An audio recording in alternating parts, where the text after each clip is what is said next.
뉴욕 증시 사실 장중에는 그래도 상승하는 지수들이 있었는데 후반으로 갈수록 상승 탄력이 떨어지더니 일제히 하락 마감했습니다. 그 가운데서도 빅테크의 실적 발표 계속해서 이어지고 있는데 실적 그 자체는 그래도 나름대로 좋았다고 할 수 있겠죠. 네, 지금까지 빅테크 기업들 실적들 모두 시장의 예상치를 웃도는 모습들을 보여주고 있는데요. 다만 시간에서는 엇갈린 모습들이 연이을 포착이 되면서 이 부분에서 우리가 어떤 것들을 챙겨가야 될지 그 방향성을 꼼꼼하게 체크를 해보도록 하겠습니다.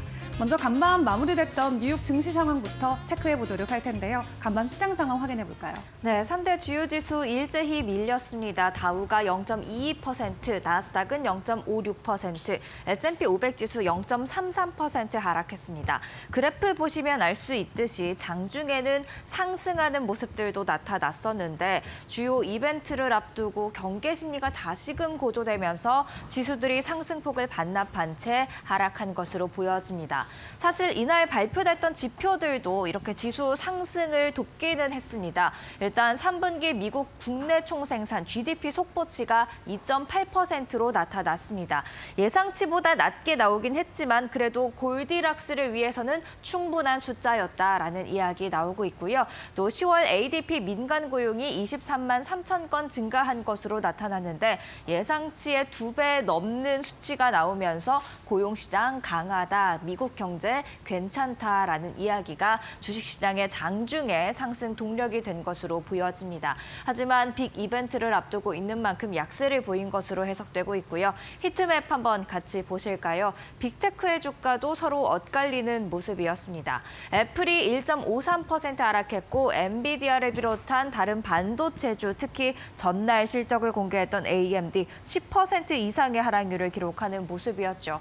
한편 이날 장 마감 후에 실적을 공개할 예정이었던 마이크로소프트 강보합 마감했고요. 그리고 메타는 약보합 마감했습니다. 그 가운데 마찬가지로 전날 장 마감 후에 실적을 공개했던 알파벳, 구글의 모회사가 되겠죠. 3% 가까운 상승률 기록을 했고요. 아마존 1%대, 그리고 테슬라는 장중에는 오르다가도 또 상승 동력 떨어지면서 0.76% 하락했습니다. 3거래일 연속 하락세입니다.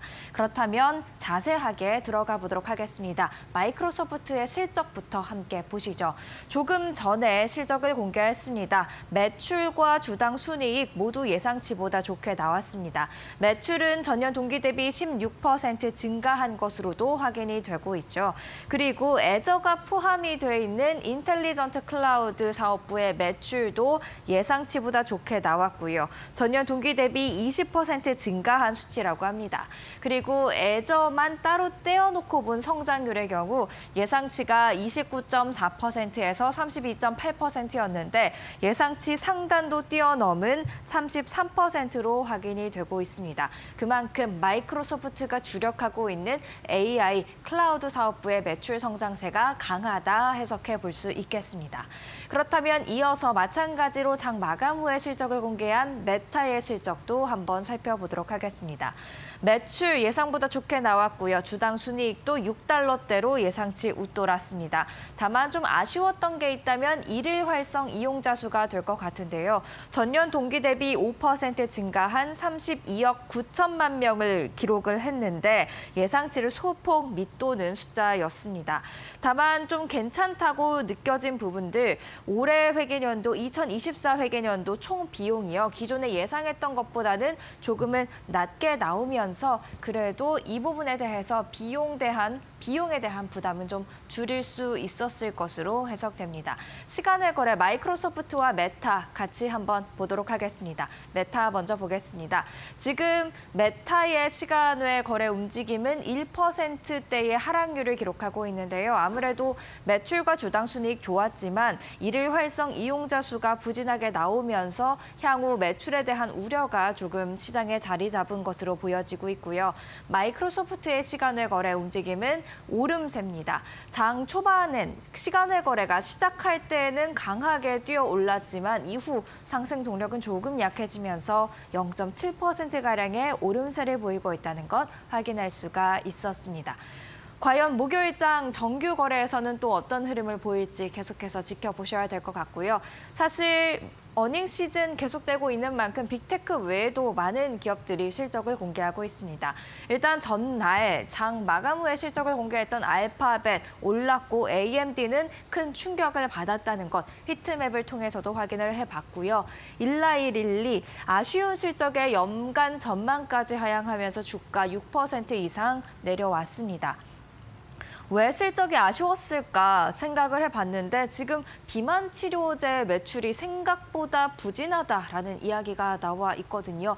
비만 치료제 관련된 시장 관련 움직임 잘 체크해 보셔야 될 것 같고요. 캐터필러 인프라 관련 중장비 제조업체 장비를 지금 생산하고 있는 회사로서 글로벌 경기 가늠자로도 불려지고 있는데요. 전년 동기 대비 매출이 4% 감소했다고 합니다. 2% 이상 빠졌고 비자는 3% 가까이 오르면서 다우지수 상승에 장중 상승했던 것의 주요 동력이 되기도 했습니다.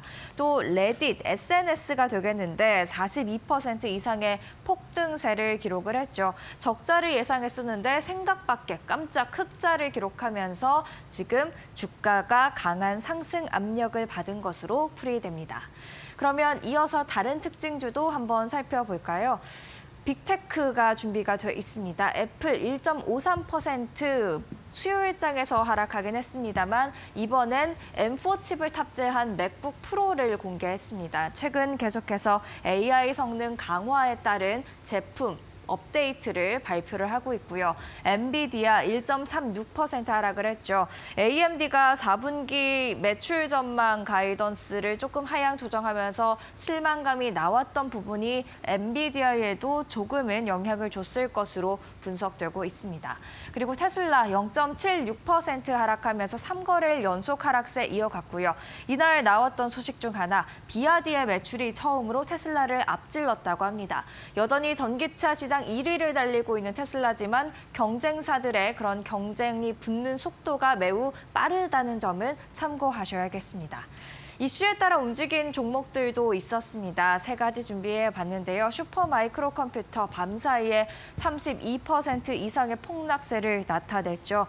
회사를 못 믿겠다면서 회계 감사를 담당했던 언스트앤영이 지금 사임 소식을 알리면서 정말 회계에 대해 문제가 있는 것 아닌가라는 우려가 커졌고요. 이에 따라서 주가 폭락한 것으로 보여집니다. 트럼프 미디어 앤 테크놀로지도 22% 넘는 큰 하락세를 기록을 했는데요. 최근 대선을 앞두고서 계속해서 큰 변동성을 나타내고 있는 게 바로 이 트럼프 미디어 앤 테크놀로지가 되겠습니다. 마지막으로 DR-홀튼 상승률이 크지는 않았습니다만 그래도 하락장 속에서 좀 돋보이는 상승이었습니다. 1% 이상의 상승률 기록했는데요. 9월 잠정 주택 판매가 7.4%를 기록하면서 상승을 기록하면서 올해 3월 이후 최고의 상승률을 기록했다라는 소식에 DR-홀튼 외에도 주택 건설 관련주 대체로 다 오르는 모습들 확인해 볼 수 있었습니다. 계속해서 살펴보도록 하겠습니다. 국채 금리가 되겠는데요. 10년물 국채 금리, 2년물 국채 금리 모두 다 오름세를 보이면서 10년물은 4.29%까지 크게 올라오는 모습이었습니다. 이날 앞서서 간략하게 살펴봤었는데 미국의 GDP 성장률이 예상보다 낮게 나왔지만 그래도 견고하다라는 평가를 받고 있고 또 ADP 민간 고용 보고서에 따르니까 10월 고용도 강했다라는 게 확인이 되고 있죠. 그렇다 보니까 연준의 금리 인하 속도가 좀 빠르지 않을 수 있겠다라는 그런 심리, 이날 조금 더 강화되는 모습이었습니다. 패드워치를 보니까 동결 가능성, 11월 FOMC에서 연준이 금리를 인하하지 않을 수 있겠다라는 가능성 전일 대비 또 소폭 올라와 있는 상황인데요. 이렇다 보니까 기준금리에 또 특히 민감하게 반응하는 2년물 국채금리도 함께 상승하는 것으로 해석되고 있습니다. 국제 유가와 금값도 확인을 해봐야겠죠. 국제 유가부터 보시죠. WTI 밤 사이에는 1%대의 상승률 기록하면서 배럴당 68달러 선으로 올라왔는데요. 미국의 원유 재고가 예상 밖에 감소하면서 수요가 괜찮게 유지되고 있구나라는 그런 해석에 힘이 실리며 상방 압력을 가했고요. 또 오펙 플러스가 증산을 지연할 가능성이 있다라는 소식에 또 WTI 가격 오름세를 보였습니다. 국제 금값도 0.7%가량의 오름세를 보였는데요. 미국 대선 불확실성이 계속해서 금값을 끌어올리고 있는 모습들이고요. RJO 퓨처스는 금값 상승을 야기할 수 있는 요인들이 여전히 많다면서 다음 단계는 2,850달러 선, 그리고 헤레우스 메탈은 경우에는 다음 단계가 3,000달러일 것 같다라는 이야기까지 제시해놨으니까요. 과연 이 수치들까지 도달할 수 있을지 지켜볼 필요가 있을 것 같습니다. 이렇게 뉴욕 증시 수요일장 정리해 보도록 하겠습니다.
네, 간밤에 있었던 주요 외신 헤드라인 함께 확인해보는 머스노우 5 시간입니다.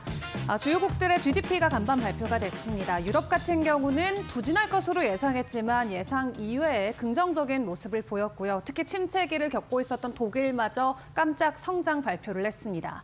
그런 가운데 되려 미국 쪽에서의 GDP가 시장의 예상치를 밑도는 성장률을 기록을 했는데요. 2.8%의 증가폭을 보였지만 그래도 여전히 탄탄하다라는 평가를 받고 있습니다. 미국의 3분기 GDP 같은 경우는 현재 2.8% 증가를 기록하면서 나름의 견조한 속도로 확대를 지속하고 있는 상황인데요. 다만 경제학자들이 미리 예상했던 중간값은 2.9%에서 3%이기 때문에 예상치보다는 낮은 수준의 증가율을 보인 것으로 보여집니다. 이는 하루 전에 미리 발표됐었던 미국의 9월 상품 무역 적자가 1,000억 달러로 한 달 새 15%나 급증하면서 2년 반 만에 최대치를 기록한 영향으로도 풀이가 되고 있는데요. 이 9월의 상품 무역 적자는 항만 파업으로 소비업체들이 연말 판매 소비재를 앞당겨서 수입한 데 영향이 큰 것으로 보여집니다. 그럼에도 여전히 전 세계 주요국 가운데 미국은 가장 높은 경제 성장률을 보이고 있죠. 또 연방준비제도 이사회가 인플레이션 없는 성장률로 간주하는 1.8%보다도 훨씬 높기 때문에 미국 경제는 여전히 견고하다라는 것을 확인해 볼 수 있겠습니다. 이에 시장은 미국 경제가 화랑을 계속하는 것은 인플레이션이 완화되고 임금이 크게 상승한 데 힘입어 소비자 지출이 증가한 데 따른 것이라고 밝혔는데요. 경제활동 안에서 가장 큰 비중을 차지하는 소비자 지출, 지난 2023년 초 이후 가장 큰 폭인 3.7%의 증가를 이번에 보였습니다. 또 기본 인플레이션 측정치는 2.2%의 상승을 보이면서 연준 목표치와 거의 일치하는 것으로 나타났고요. 또 경제학자들이 선호하는 기본적인 성장 추세 측정 지표인 소비자 지출과 기업 투자를 합친 최종 매출 같은 경우도 올해 들어서 가장 높은 3.2%대 증가세를 기록하고 있습니다. 일단 미국 경제가 여전히 견조한 성장을 이어가고 있다. 그리고 인플레이션은 계속해서 잡히고 있다라는 부분이 확인이 되면서 이 경제와 경기에 대한 자신감을 키워갈 수 있는 한 대목이 될 것 같고요. 경제 지표와 함께 고용 쪽의 지표도 발표가 됐습니다. ADP 10월 민간 고용 지표 보시면 23만 3천 건이 확인이 됐는데 1년 3개월 만에 최대치를 기록하면서 고용 쪽도 지속적인 증가폭을 이어가고 있는 것으로 보여지고 있습니다. 일단 ADP가 이번에 조사한 고용치를 함께 확인을 해보시면 10월 미국의 민간 기업 고용이 전월 대비 23만 3천 명 늘었고요. 지난해 7월 이후 가장 큰 폭의 증가폭이고 다우존스의 전문가들이 예측한 전망치도 크게 웃도는 수치로 확인이 가능합니다. 그리고 9월의 고용 증가폭 같은 경우도 14만 3천 명에서 15만 9천 명으로 상향 조정이 됐고요. 이는 허리케인 헐린이나 이 밀턴 피해 여파로 10월 고용 증가폭이 둔화될 것이라는 관측과는 달리 강한 수치가 나온 것입니다. 이를 놓고 ADP의 수석 이코노미스트는 허리케인 피해를 복구하는 중임에도 10월 들어서 고용 증가폭이 강했다라며 한 해를 마무리하면서 미국의 고용은 견조하고 폭넓게 회복력이 있음이 증명됐다고 전했습니다. 다만 ADP 보고서는 표본수가 적고 그렇기 때문에 정부의 공식 보고서와는 약간의 차이를 보일 수는 있겠고요. 이 때문에 보다 정확한 미국의 고용 상황은 이번 주 금요일에 발표되는 10월의 미국의 고용 보고서를 확인을 해보시는 게 중요할 것 같습니다. 일단은 추가적으로 상승할 수 있다는 전망치들이 나오고 있는 가운데 이번 주 금요일에 발표되는 고용 지표까지 꼼꼼하게 챙겨보시죠. 자, 실적 시즌이 이어지고 있는 가운데 오늘도 빅테크들의 실적 발표가 됐습니다. 오늘은 마이크로소프트와 메타가 그 주인공이었는데요. 지금까지 M7 기업 중에 실적을 발표한 기업들 모두 시장의 예상치를 웃도는 기대 이상의 성적표를 가지고 오고 있습니다. 두 기업의 실적도 함께 점검을 해보도록 할 텐데 일단 마이크로소프트 먼저 확인을 해보도록 하겠습니다. 3분기 매출은 656억 달러로 1년 전보다 16% 증가를 했고요. 전문가들의 전망치인 645억 달러도 웃도는 수준을 보였습니다. 이 기간 동안 순이익은 246억 7천만 달러, 그리고 주당 순이익은 3.3달러로 전년 대비 그리고 시장 전망치를 모두 상회하는 긍정적인 결과를 보였고요. 시장에서 가장 관심 있게 지켜봤던 애저 클라우드 컴퓨팅 사업 부문 매출 같은 경우도 33%의 증가폭을 보였습니다. 이를 놓고 마이크로소프트의 사티아 나텔라 최고 경영자 같은 경우는 이 인공지능 기반 혁신은 역할과 기능 그리고 비즈니스 과정 전반에 걸쳐서 변화를 일으키고 있다라고 평가를 했고요. 또 고객이 AI 플랫폼과 도구를 적용해서 새로운 성장과 운영 레버리지를 추진하도록 지원하면서 새로운 고객을 확보해 나가고 있다라고 설명했습니다. 그리고 시간에서 함께 실적을 공개했던 메타 같은 경우도 3분기 실적은 기대치를 웃도는 수익을 기록을 했죠. 다만 일간 활성 사용자 수 증가가 둔화되면서 시간에서는 약세 흐름이 이어지고 있는데요.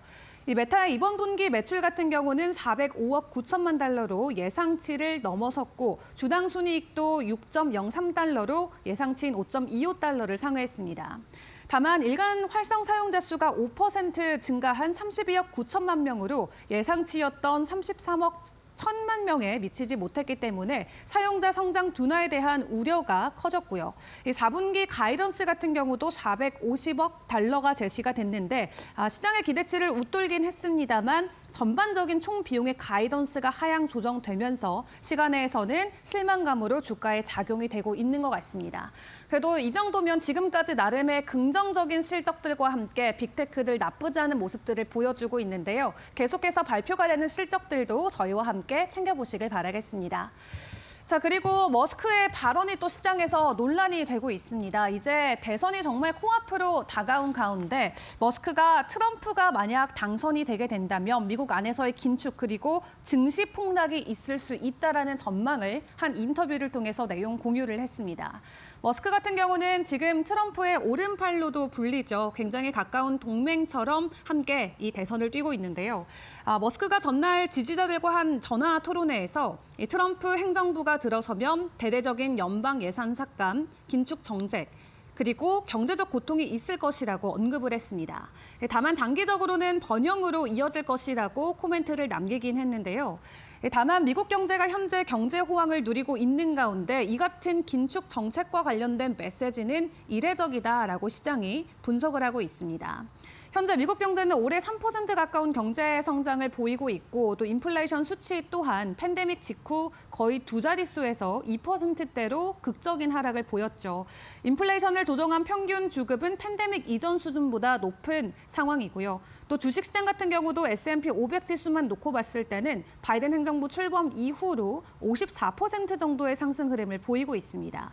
그렇기 때문에 미국 경제, 시장 굉장히 분위기가 좋다라고 할 수 있겠는데 이러한 상황을 놓고 머스크가 연방 예산의 대대적인 삭감이나 긴축을 하고 있기 때문에 현재 시장에서는 이런 상황을 놓고 완벽하게 건강하고 암이 없는 사람에게 항암을 위한 화학요법을 대량 투여하겠다는 의료행위와 같다라는 일침을 날리기도 했습니다.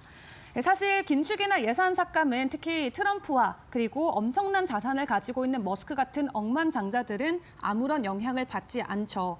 현재 미국의 전체 연방 예산의 3분의 2는 사회보장이나 메디케이드를 제외한 의료보험, 부채이자 그리고 국방과 제향 군인들에게 사용되고 있는데요.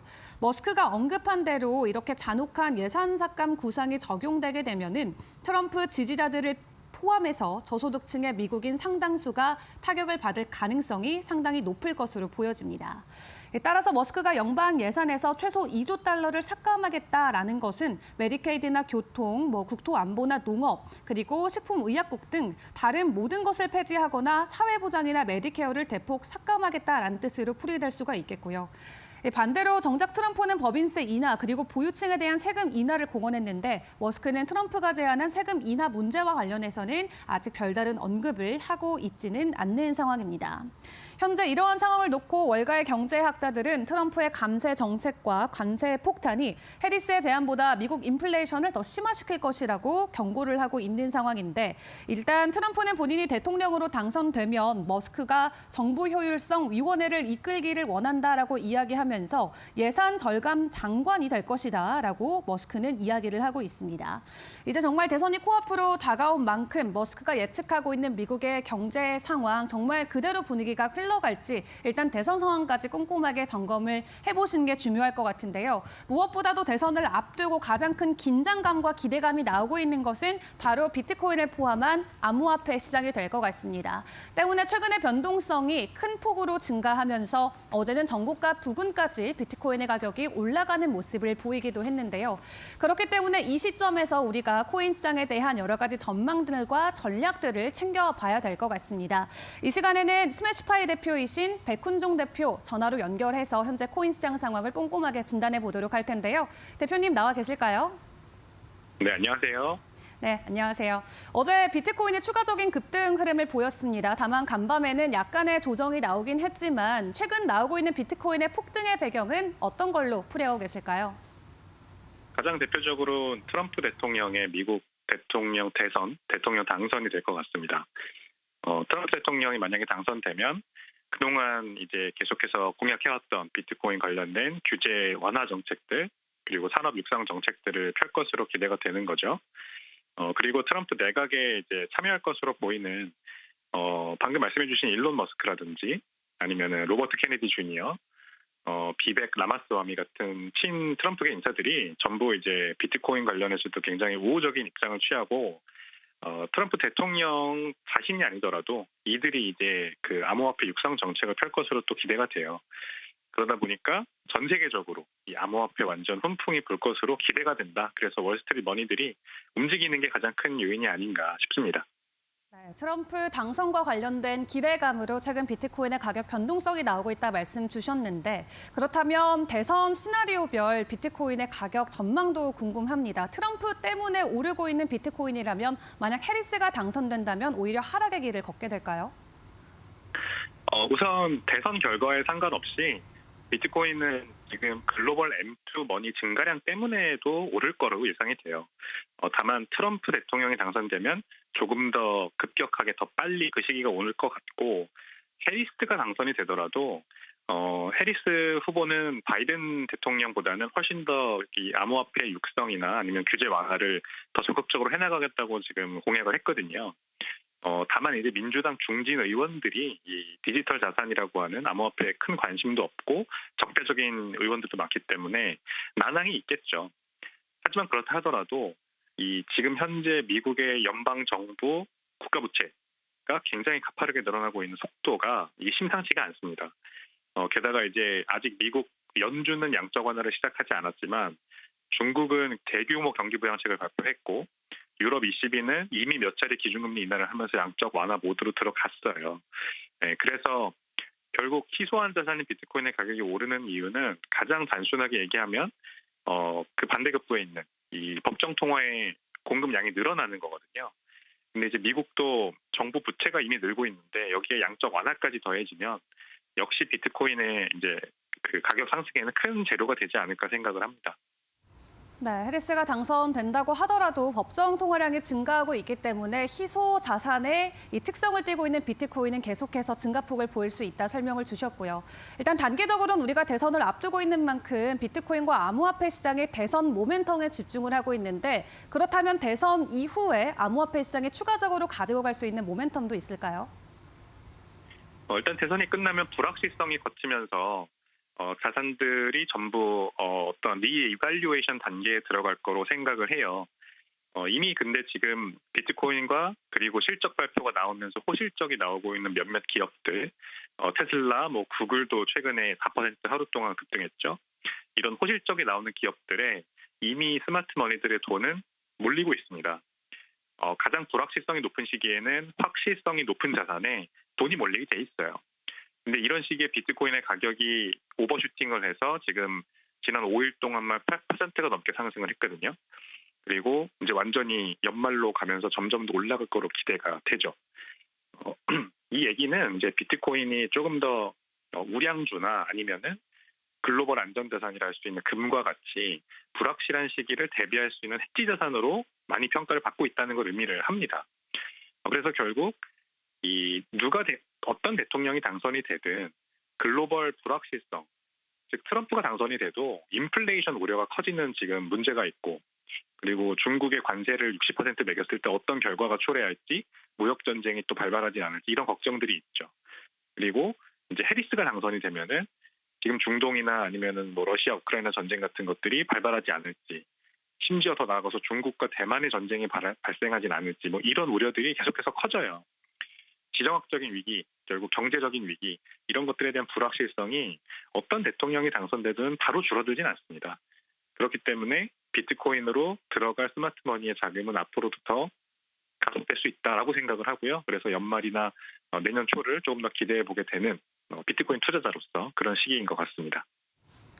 네, 당선 이후에도 어쨌든 지정학적 리스크와 경제적인 리스크 요인들은 여전히 시장에 잔존하는 만큼 비트코인 해칭 수단으로서 계속해서 부각받을 수 있다 설명 주셨습니다. 이렇게 비트코인에 대한 미래 전망까지 함께 확인해 봤는데요. 지금까지 스매시파이 백훈종 대표와 함께했습니다. 도움 말씀 감사합니다. 네, 감사합니다. 네, 이렇게 비트코인의 전망과 가격, 정책까지 함께 체크를 해봤는데요. 주요 외신 헤드라인 지금까지 머스노5와 함께 보셨습니다.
안녕하십니까. 매일토크 신익섭입니다. 오늘의 주제는 ADP 고용보고서 민간기업 고용 대폭 증가, 일라이리 마운자로 젯바운드 판매 실망, 피트 해리스왈 바이든 성님 제발입니다. 자, 화요일 날 졸트 9인 이직 보고서 발표됐고요. 수요일 날 ADP 오토매틱 데이터 프로세싱 이라는 업체에서 발표하는 고용 보고서가 발표가 됐고요. 금요일 날 미국 노동부에서 발표하는 고용 보고서가 발표가 됩니다. 발표 순서는 졸트, 그다음 ADP 민간 고용 보고서, 그다음 미국 정부 고용통계국에서 발표되는 BLS 고용 보고서. 근데 시간 순서는 어떨까요? 시간 순서는 이게 아닙니다. 졸트가 나중이죠. 그때 말한 것처럼 1등인 줄 알았는데 꼴찌인 거죠. 뒤처져가지고. 왜냐? ADP에서 발표되는 고용보고서가 나오고 그게 미국 노동부 산하의 고용통계국 BLS에서 발표되는 그 고용 보고서의 예고편이고 그게 수금에 발표가 됩니다. 그리고 그 고용 보고서에 대한 내용의 심화편 형식으로 나중에 한 달 뒤에 졸트가 집계돼서 나옵니다. 그래서 화요일 날 졸트가 발표가 됐으나 졸트는 뭐라고 나왔죠? 9월 구인 이직률 보고서라고 나왔죠. ADP는요. 10월 ADP 민간 고용 보고서. 금요일 날 나올 거는 10월 미국 노동부 고용 보고서. 이 순서예요. 그리고 오늘 발표된 ADP랑 미국 노동부 산하의 고용 통계에서 발표되는 고용 보고서의 가장 큰 차이는 뭔가요? ADP는 기업만 발표합니다. 기업, 민간 기업. 그런데 금요일 날 발표되는 정부에서 발표하는 고용 보고서에는 공공기관과 정부 기관까지 합쳐져 있다는 게 가장 큰 차이입니다. 물론 중소기업 규모, 중소기업, 소기업이 합쳐져 있다는 것도 차이긴 하지만 중소기업은 ADP에도 중소기업이 있습니다. 가장 큰 차이는 정부기관, 공공기관이 ADP에는 없다는 것이죠. 그리고 졸트는 가장 시의성이 떨어진다. 그렇죠? 지금 졸트 어떻게 나왔어요? 굉장히 안 좋게 나왔죠. 구인 공고수가 몇 년 만에 뭐 최저치인가 나왔죠. 그래서 그게 뭐 허리케인이 영향이니 뭐니 나왔잖아요. 노스캐롤라이나 플로리다를 연타한 태풍의 영향이니 뭐니. 근데 그거 9월 달에 일어난 일이잖아요. 그렇죠? 근데 지금 10월 달에 일어난 일인 ADP 고용 보고서가 좋게 나왔잖아요. 그런데 그러면 태풍의 영향은 이미 지난 거죠. 태풍의 영향에도 불구하고 좋았죠. 어쨌든 화요일 날 발표된 졸트는 이렇게 낮게 나왔죠. 계속 떨어지는 추세로 나왔고요. 이 수치는 거의 2021년도 가야 있습니다. 그렇죠? 구인 공고수가 구인 공고랑 자발적 퇴사율이 다 낮았다는 거예요. 그러니까 구인을 하려고 공고 낸 개수랑 자발적 퇴사율. 그러니까 강제 퇴사 아니고 자발적 퇴사. 자발적으로 왜 퇴사해요? 더 좋은 데 가려고. 그렇죠? 그러니까 자발적 퇴사율이 많고 구인 공고가 많다는 거는 구인 시장이 활발해졌다는 것인데 구인 공고가 확 떨어진 거죠. 그렇죠? 근데 9월 달 거다. 거꾸로예요. 뒤로 가보겠습니다. 자, 이렇게 반대로 나죠. 이게 만약에 똑같은 9월 달 거라면은 애매하겠죠. 연준이 하는 일, 뭐 연준 위원들이 밥만 먹고 하는 일, 아니 밥도 안 먹고 고민하는 일이 뭐라고 했어요? 물가랑 고용 두 마리 토끼 잡는 거잖아요. 지금 물가랑 고용이랑 물가라고 안 하고 물가랑 고용이라고 하죠. 아 이거 뭐 안선재 셰프 같네요. 근데 물가랑 고용. 근데 물가를 잡으면 이제 고용 시장이 어떻게 되나 보는 거죠. 처음에 시작이 어떻게 됐어요? 파월이 2%라는 물가 성장률을 목표로 삼았잖아요.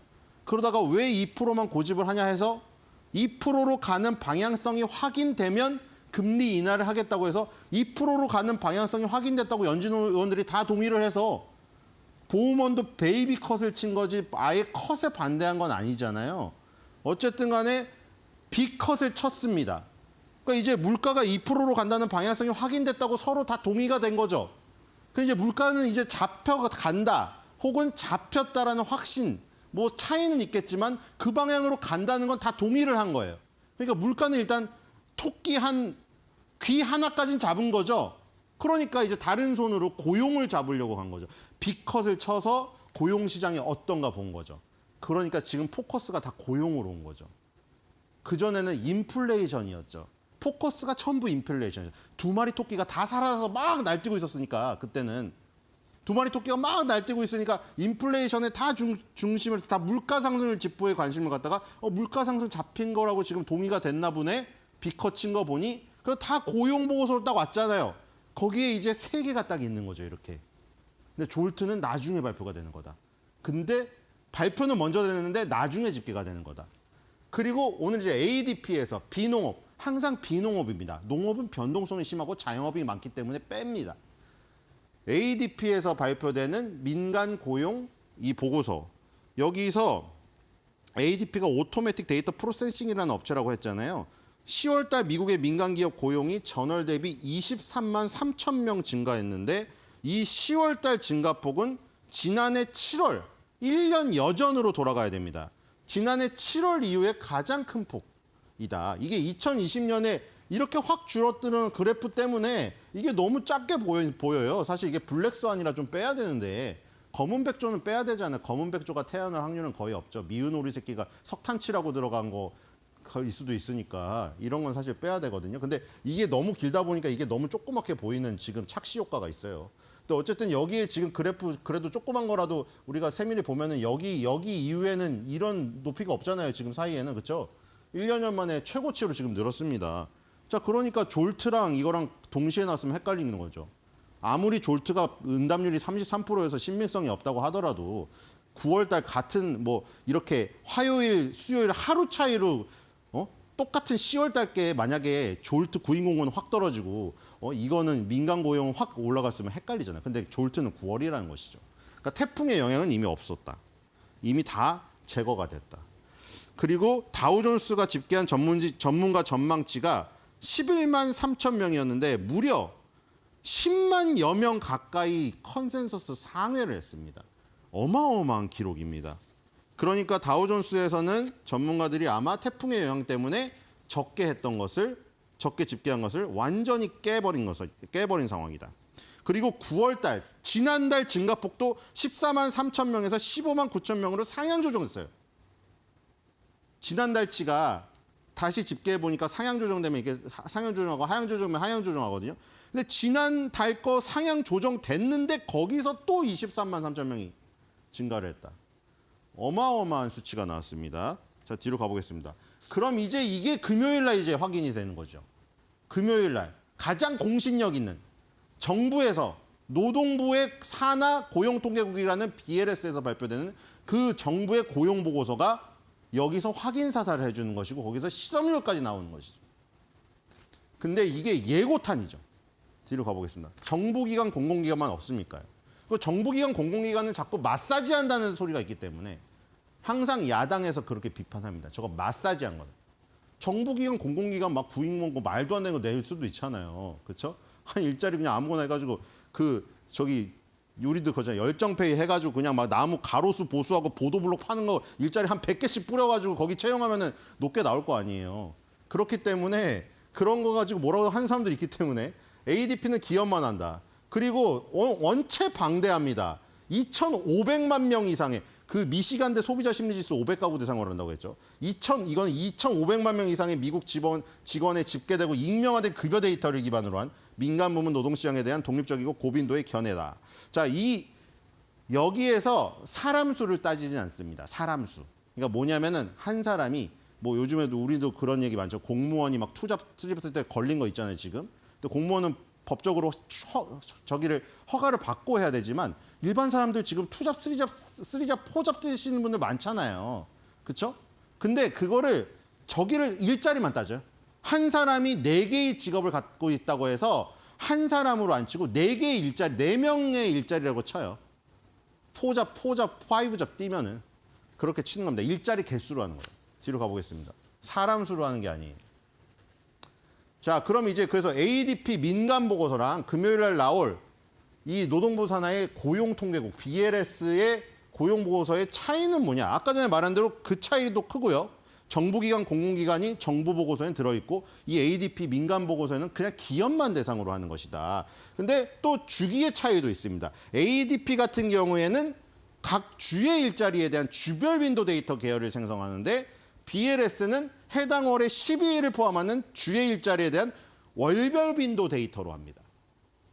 그러니까 약간의 차이가 있는 거죠. 어쨌든 전체 흐름은 똑같아요. 비슷해요. 뒤로 가보겠습니다. 한 주에 차이 나는 건 있는데 전체적인 차이는 똑같아요. 자, 그래서 23만 3천 명이라는 어마어마한, 아까 뭐라고 했죠? 지금 전문가 전망치가 11만 3천 명이에요. 아예 단위가 틀려, 단위가 지금 완전 틀려버렸어요, 이게. 그러니까 좋게 틀린 거죠, 이번에는. 완전 틀려버렸습니다. 2배가 나와버렸습니다. 그래서 여기 나오죠. 허리케인 복구를 거치면서 일자리 창출은 2023년 7월 이후에 가장 높은 수준을 기록했습니다. 그러니까 졸트의 구인공 건수가 최저치로 떨어진 게 결국엔 9월 달에 한 달 흐름으로 끝나버렸다는 게 여기서 증명이 되는 거죠. 다음 달에 이제 졸트 10월 달 구인 공고가 나오겠죠. 거기서 확 늘 가능성이 있겠죠. 왜냐면 이게 결과니까. 이게 달걀이죠. 이게 달걀이에요. 그렇죠? 이게 닭이에요. 이게 닭. 지금 순서가 바뀌어 있는 거. 졸트가 먼저 발표가 됐지만 이게 닭이에요. 얘가 날 달걀은 이제 다음 달에 졸트의 10월달 구인 공고 보고서로 나오겠죠. 당연히 이게 늘었는데 일자리가 늘었으면은 구인 공고수가 늘었을 거 아니에요. 만약에 그게 어긋나서 나온다면 또 다른 변수가 있는 것이고요. 뒤로 가보겠습니다. 자, 그래서 이 ADP의 수석 경제학자가 이렇게 말해서 정리 딱 해줬습니다. 한 문장으로. 허리케인 복구 중에도 10월 일자리 성장은 강세를 보였습니다. 올해를 마무리하면서 미국의 고용은 강력하고 광범위하게 회복력이 있는 것으로 입증되었습니다. 자, 그럼 연준 위원들이 조금 마음이 높겠네요. 그렇죠? 비 커쳤다고 막 여기저기서 욕먹고 막 흔들어댔잖아요. 근데 우리 딱 보여주는 거죠, 이제. 야, 우리 이제 물가 토끼 귀 하나 잡고 이제 고용도 지금 봐봐 연착륙 아니야 이거? 이렇게 얘기할 수 있다 지금. 자, 뒤로 가보겠습니다. 자, 그래서 여기도 소기업 있잖아요. 자, 한 명 것도 합니다. 직원이 한 명이에요. 한 명에서 19명이 소규모 10,000개 늘었고요. 유일하게 준 게 요겁니다. 요거. 20명에서 49명 사이가 6천 일자리가 줄었어요. 명이라고 하면 일자리가 줄었어요. 일자리가. 아까 명 단위가 아니라고 했죠. 뒤로 보면 다른 건 다 했습니다. 다 올랐습니다. 뒤로 가볼까요? 50에서 249명 58,000개, 250명에서 499명 28,000개 올랐고요. 뒤로 가보겠습니다. 자, 그리고 이게 월등히 많죠. 500명 이상이 되는 기업의 일자리가 무려 14만 개로 얘가 하드캐리했죠. 얘가. 그러니까 지금 ADP 민간 보고서는 저기 그 정부에서 나오는 BLS 보고서보다 정부기관, 공공기관이 없다는 차이도 있는데 또 뭐 차이가 크다? 주로 대기업 위주로 한다는 거예요. 대기업의 일자리가 월등히 단위 자체가 크잖아요. 그렇죠? 그러니까 그 차이를 아시면 됩니다. 예고편이긴 한데 세밀한 차이가 있다. 자, 이 섹터별로 들어갔습니다. 유일하게 줄어든 건 이건 조작이 제조업. 이게 보이죠? 이런 거. 만드는 거, 제조업 빼고 미국은 서비스업의 나라잖아요. 나머지 다 올랐어요. 여기 유틸리티도 올라. 천연자원 및 광업에서 4,000개 일자리 늘었고요. 건설에서 무려 37,000개 일자리가 늘었습니다. 서비스업 51,000개. 역시 서비스업이 엄청나게 활발합니다. 여기 지금 서비스직에서 하드캐리 했고요. 뒤로 가보겠습니다.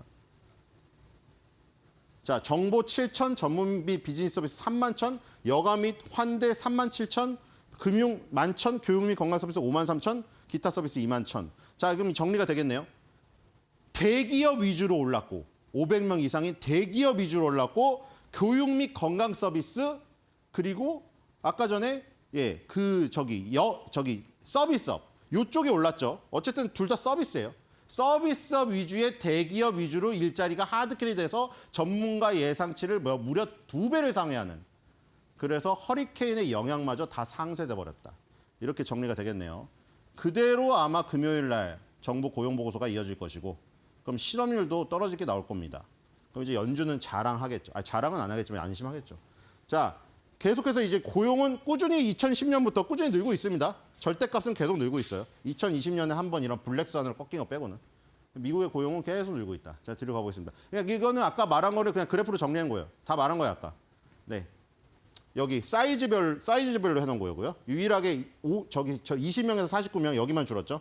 네. 아주 그냥 소소규모 기업만 줄었고요. 나머지 다 늘었습니다. 자, 요건 아까 그 섹터별에서 주로 서비스업이 주도를 했다. 이거고요. 자, 그리고 이제 빨리 111로 넘어가야 될 것 같습니다. 자, 111에도 관심이 많으니까요.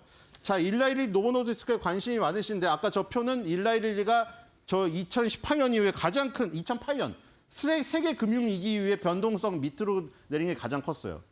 그러니까 엄청나게 컸다는 얘기죠. 자, 여기 이제 맨 위에 57% 는 게 그 부분이고요.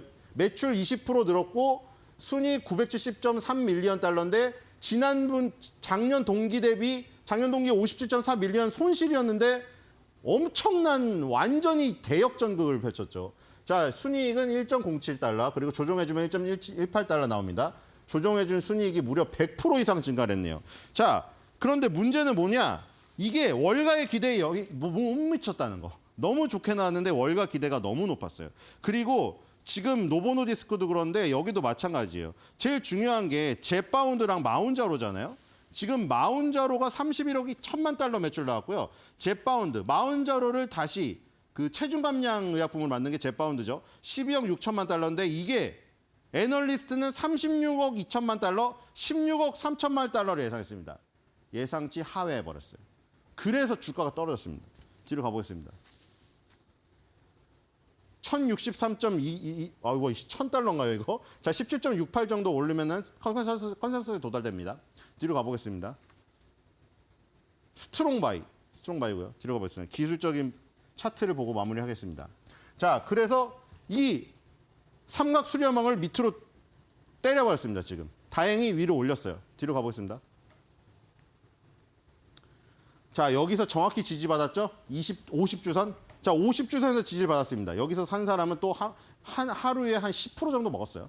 자, 뒤로 가보겠습니다. 월봉입니다. 자, 월봉 오르니까 말도 안 돼. 이게 2023도 오른 거 보세요. 지금 300달러에서 1000달러로 갔으니 여기서 지금 조금 이제 횡보를 하고 있는데 이격 조정을 해야겠죠. 20개월 선도 지금 안 붙었습니다. 아마 20개월 선이 올라올 때까지는 주봉의 50주선이랑 월봉의 20개월 선 그 근처에서 조정을 하지 않을까 이런 생각입니다. 근데 뭐 꺾이진 않아요. 자, 오늘의 한 줄 매도평입니다. 릴리 체중도 요요, 주가도 요요?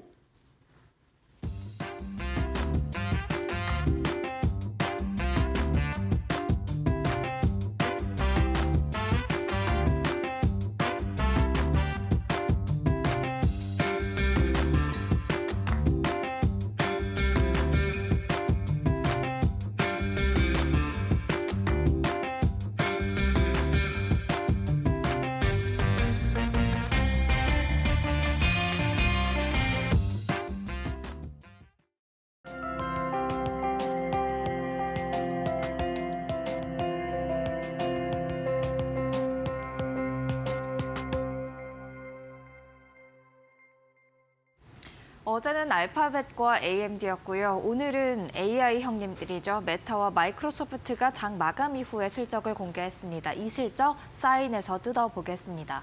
어제도 말씀드렸지만 지금 굉장히 시장 강세장을 나타내고 있습니다. 지금 함께 보시면요. 지난 2023년 11월 이후 한 달 빼고 모두 다 상승장 월간 기준으로 가져가고 있는 게 바로 S&P 500 지수입니다. 사실 이렇게 시장이 오른다는 것은 기업의 펀더멘털, 실적도 잘 나와주고 있다라는 뜻이 되겠는데요. 그게 맞는지는 다시 한번 생각해 볼 필요가 있겠습니다. 최근 실적 수덩치가 긍정적으로 나오는 경우가 조금은 약해지고 있기 때문이죠. 다음 그래프를 통해서 그 사실을 확인을 해볼 수가 있겠는데요. 파란색 선을 보시면 될 것 같습니다. 파란색 바가 높다라는 것은 실적 수정치가 긍정적으로 되는 기업들이 많다라는 뜻인데요. 최근 들어서 감소하고 있는 것을 확인을 해볼 수가 있겠죠. 그러니까 최근의 시장 상승은 실적이 좋아서, 실적이 정말 좋아서라기보다는 다른 요인, 예를 들면 금리 인하 사이클 진입과 같은 요인 때문이다라고 해석을 해볼 수가 있겠습니다. 그렇다고 해서 실적이 안 좋으면 시장 오를 수가 없겠죠. 그렇기 때문에 실적 잘 받쳐줘야 되겠는데요. 그 가운데서도 S&P 500 내에서 큰 비중을 차지하고 있는 빅테크 형님들이 좋은 실적을 내주면서 시장을 끌고 가야 되지 않나라는 생각을 해봅니다.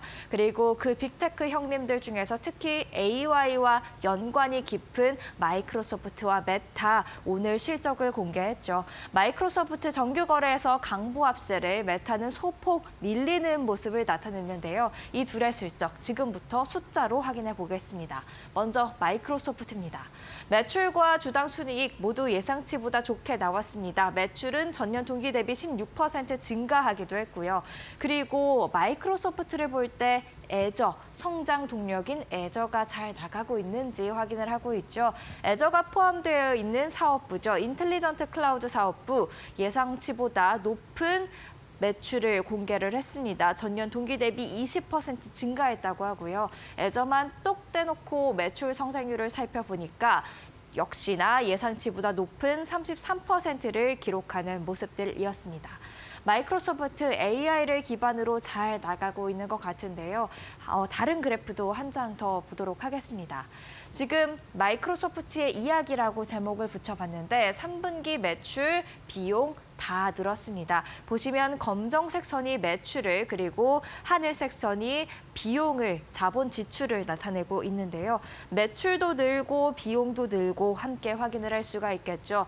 매출이 는다는 것은 당연하다라고 긍정적으로 생각을 하실 수 있겠는데 비용이 드는 거는 잘못된 것 아닌가라면서 좀 부담이 될 수도 있겠지만 지금 AI에 대한 투자를 그만큼 강력하게 하고 있다고 생각을 하시면 될 것 같습니다. 특히 데이터 센터를 집중적으로 투자하고 있다고 하는데요. 애저의 성장률에서 우리가 확인을 해봤듯이 AI에 대한 투자가 그래도 어느 정도 결실을 맺고 있는 모습들이 숫자로 확인되고 있다 보니까 비용이 늘었지만 그래도 AI에 대한 투자는 괜찮다라는 게 시장의 반응인 것 같습니다. 그렇다면 시간외 거래에서는 어떻게 움직이고 있는지 같이 한번 확인을 해보도록 하죠. 정규 거래에서는 소폭 상승 마감을 하는 모습이었는데요. 지금 시간외 거래에서 실적을 공개하자마자 튀어 올랐다가 상승폭을 반납하면서 0.47%가량 내림세로 전환하는 모습입니다. 현재 컨퍼런스 콜이 진행이 되고 있는데 이 컨퍼런스 콜에서 어떤 이야기들이 나오는지에 따라서 또 시간외 거래 그리고 목요일장에서의 주가 움직임 나타날 수 있을 것 같습니다. 메타의 실적도 함께 확인을 해보도록 하죠. 매출과 주당 순이익 역시나 마찬가지로 시장 예상치보다 좋게 나오는 모습이었고요. 매출은 전년 동기 대비 19% 증가한 수치였습니다. 다만 좀 아쉬운 부분이 있었다면 일일 활성 이용자 수가 되겠는데요. 전년 동기 대비 5% 증가하기는 했지만 예상치에 좀 못 미치는 수치가 나왔습니다. 메타의 이야기도 한번 들어볼까요? 메타의 이야기입니다. 저커버그 CEO, AI 투자가 매출 성장을 이끌고 있다라는 이야기를 했는데 사실 이 AI 투자 광고 쪽에도 도움이 되고 있습니다. 광고 매출 전년 동기 대비 크게 올랐고요. 그리고 메타 전체의 총 매출 중에서 광고 매출의 비중이 98% 이상을 차지하고 있습니다. 그만큼 광고 매출에 메타의 승패가 갈려있다라고도 말해도 과언이 아닐 것 같은데 AI 투자가 계속해서 광고 매출을 끌어올릴 수 있을지 이 부분에 대해서 컨퍼런스 콜 현재 진행이 되고 있는데 이야기 나올지 체크해볼 필요가 있을 것 같고요. 이번 분기 매출은 450억에서 480억 달러가 예상된다고 했는데 사실 월가 예상치는 460억 달러였거든요. 지금 하단이 월가 예상치보다는 좀 낮게 나오고 있기 때문에 이 부분 시장이 조금은 염려할 수 있을 것 같습니다. 또 리얼리티 랩, 저커버그가 강조를 하고 있는 쉽게 못 대놓는 사업부가 되겠는데 지난 분기 영업 손실 44억 달러 기록했다고 합니다. 손실이기는 하지만 시장이 예상했던 것보다는 그래도 적은 손실이었다는 점에서는 조금은 안도할 수 있을 것 같습니다. 시간외 거래에서 어떻게 움직이고 있는지도 함께 확인해 보시죠. 정규 거래에서는 메타 소폭 밀렸는데요. 지금 시간외 거래에서는 더 크게 밀리고 있습니다. 하지만 말씀드렸듯이 지금 컨퍼런스 콜이 진행되고 있기 때문에 이 자리에서 또 어떤 이야기들이 나오느냐에 따라서 주가의 상방 압력 받을 수 있을 것 같습니다. 네, 마지막으로 AS 한번 해보려고 하는데요. 전날 장 마감 이후에 알파벳과 그리고 AMD가 실적을 공개했었죠. 월가의 반응 한번 살펴보려고 합니다. 지금 실적 공개 이후에 나온 애널리스트들의 의견이 되겠는데요. 바이, 매수 의견 굉장히 많이 나왔고요. 그리고 알파벳은 목표 주가 상향까지 이뤄지는 경우들이 굉장히 많았습니다. 즉, 실적 그 자체에 긍정적으로 반응했다 볼 수 있을 것 같고 AMD도 함께 보시죠. AMD도 더 많은 애널리스트들이 지금 실적 발표 이후 투자 의견을 새롭게 제시했는데 다 담지는 못했습니다만 보시면 매수 의견 그리고 보유 의견 중간에 곳곳에 보이고 있고요. 다만 매수를 유지하더라도 목표 주가는 210에서 205달러로 200에서 180달러로 소폭 하향 조정하는 경우가 있기는 했습니다. 그럼에도 불구하고 알파벳과 AMD 모두 월가에서는 강력 매수를 추천하고 있고요. 그리고 AMD 밤사이에 10% 이상의 급락세를 나타냈는데 월가에서는 괜찮다라는 이야기 계속해서 나오고 있습니다. 골드만삭스와 모건스탠리의 이야기만 간략하게 제가 한번 정리를 해봤는데요. 골드만삭스의 경우에는 AI가 매출 성장 이끌 것으로 기대하고 마진 성장률도 중장기적으로 좋을 것 같다라는 이야기했고요. 모건스탠리 실적이 괜찮았는데 왜 이렇게 많이 파셨는지 모르겠다라는 코멘트 했습니다. 이렇게 AS까지 해봤습니다. 오늘의 사인 한번 같이 보시죠. 말은 없고요. 사진 한 장으로 준비해봤습니다. 내일은 이제 아마존과 애플이 되겠습니다. 이로써 빅테크 M7 종목 중 5개 종목 그리고 테슬라까지 6개 종목이 이번 주에 실적 발표를 마무리 짓게 되는데요. 과연 애플과 아마존이 어떤 장식을 하게 될지 함께 주목해 보시죠. 사인이었습니다.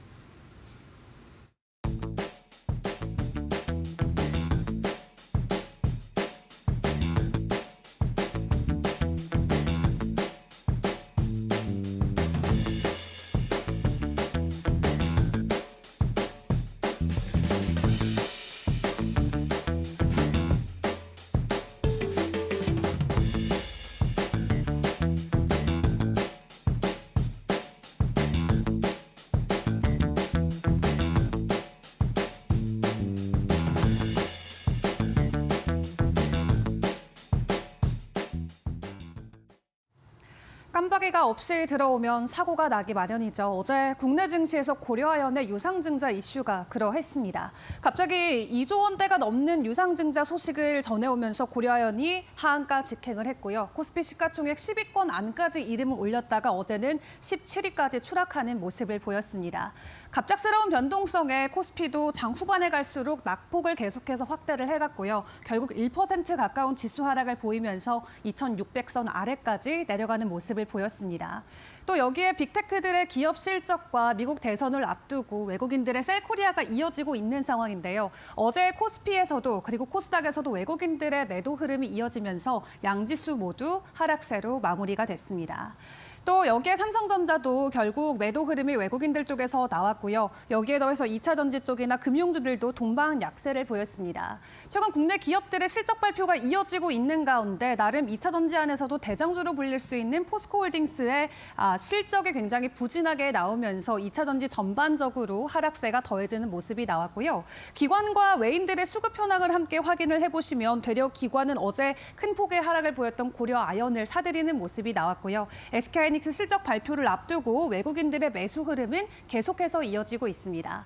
그런 가운데 HBM 최대 수혜주로도 불리는 한미반도체 같은 경우는 이번에도 굉장히 긍정적인 실적을 내놓았는데 오늘도 삼성전자를 필두로 반도체 관련주들의 실적까지도 꼼꼼하게 챙겨보시는 게 좋겠습니다.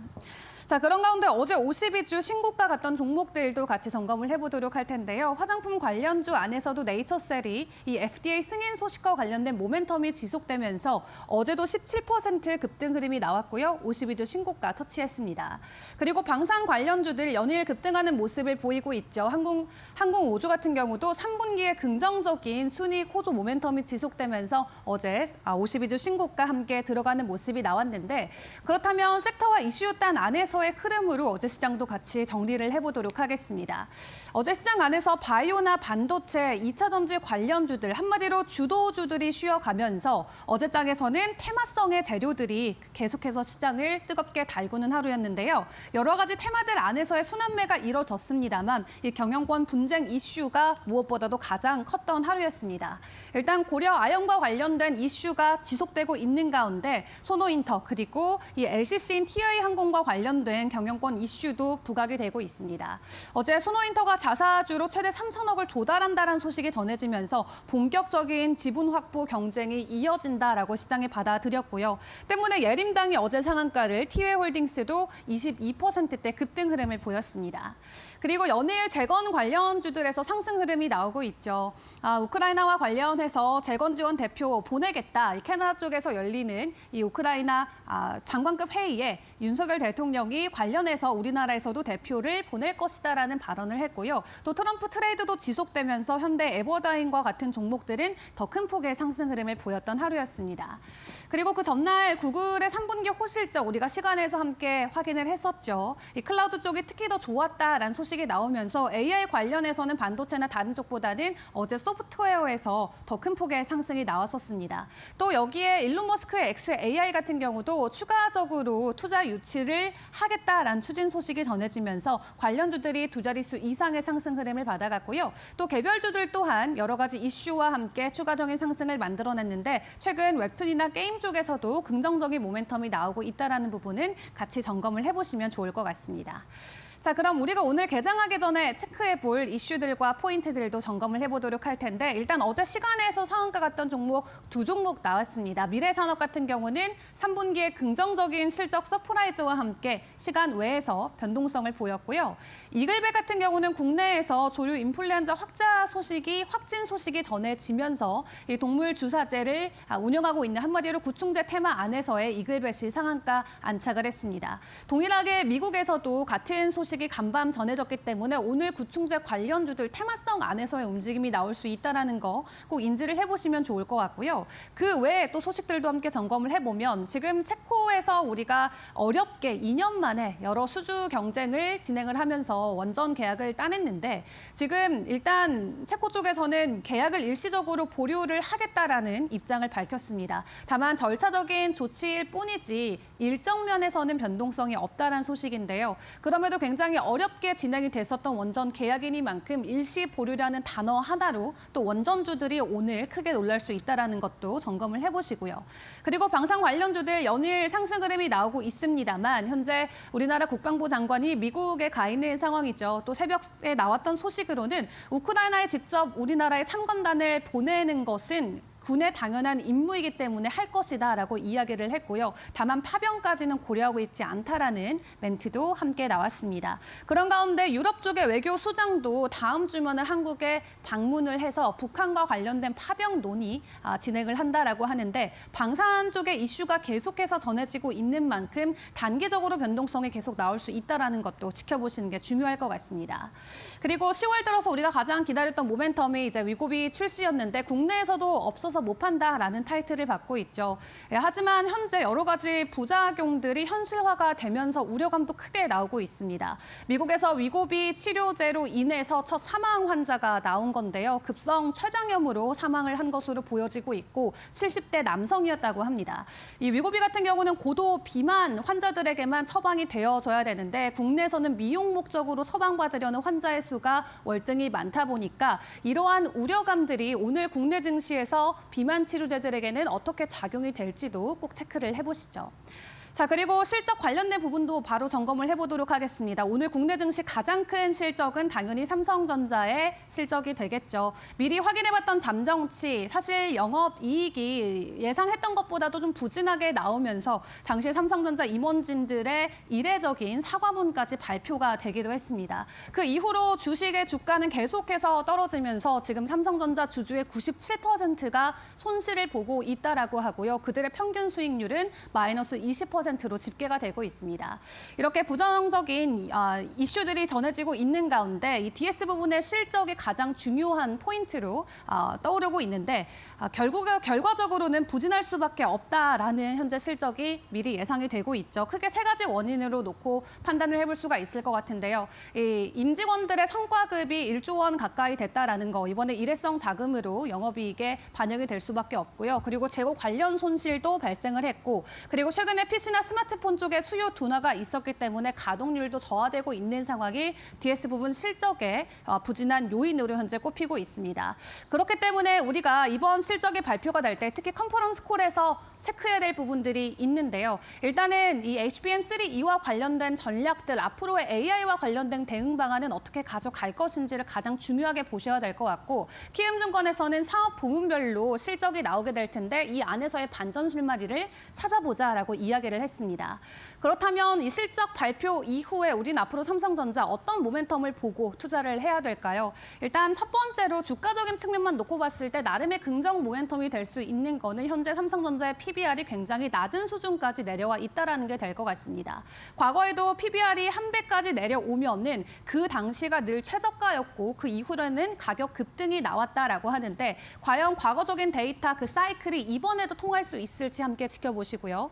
그리고 다음 주에 삼성전자의 AI 포럼이 열리게 됩니다. 행사 안에서 발표되는 내용들과 새로운 소식들이 단기적인 주가 상승의 모멘텀이 될 수 있을지 함께 지켜보시죠.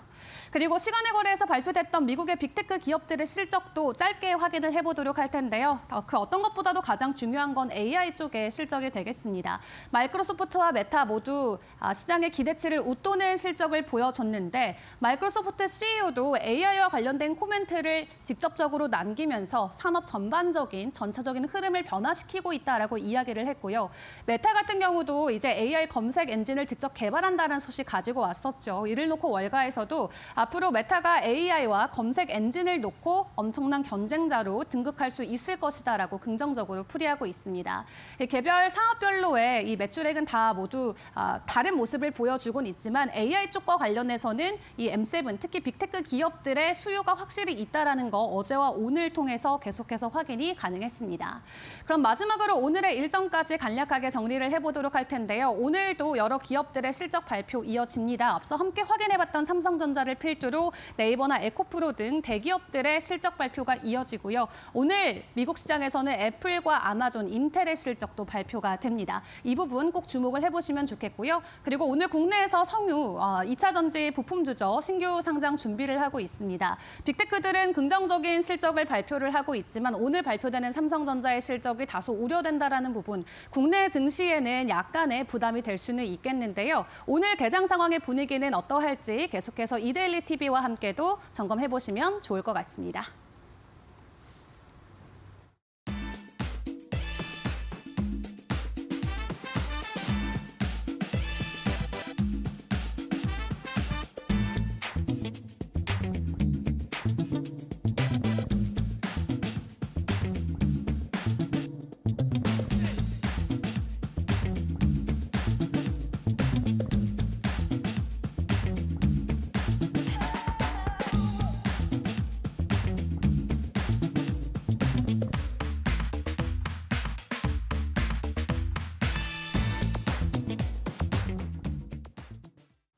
그럼 다시 미국으로 돌아가서 뉴욕 증시 시그널 잡아보도록 하겠습니다. 3대 주요 지수 장중에는 오르다가도 장 막판에 상승 동력 하락하면서 3대 주요 지수 일제히 하락했습니다. 나스닥도 다시 18,600선으로 내려오는 모습이었고요.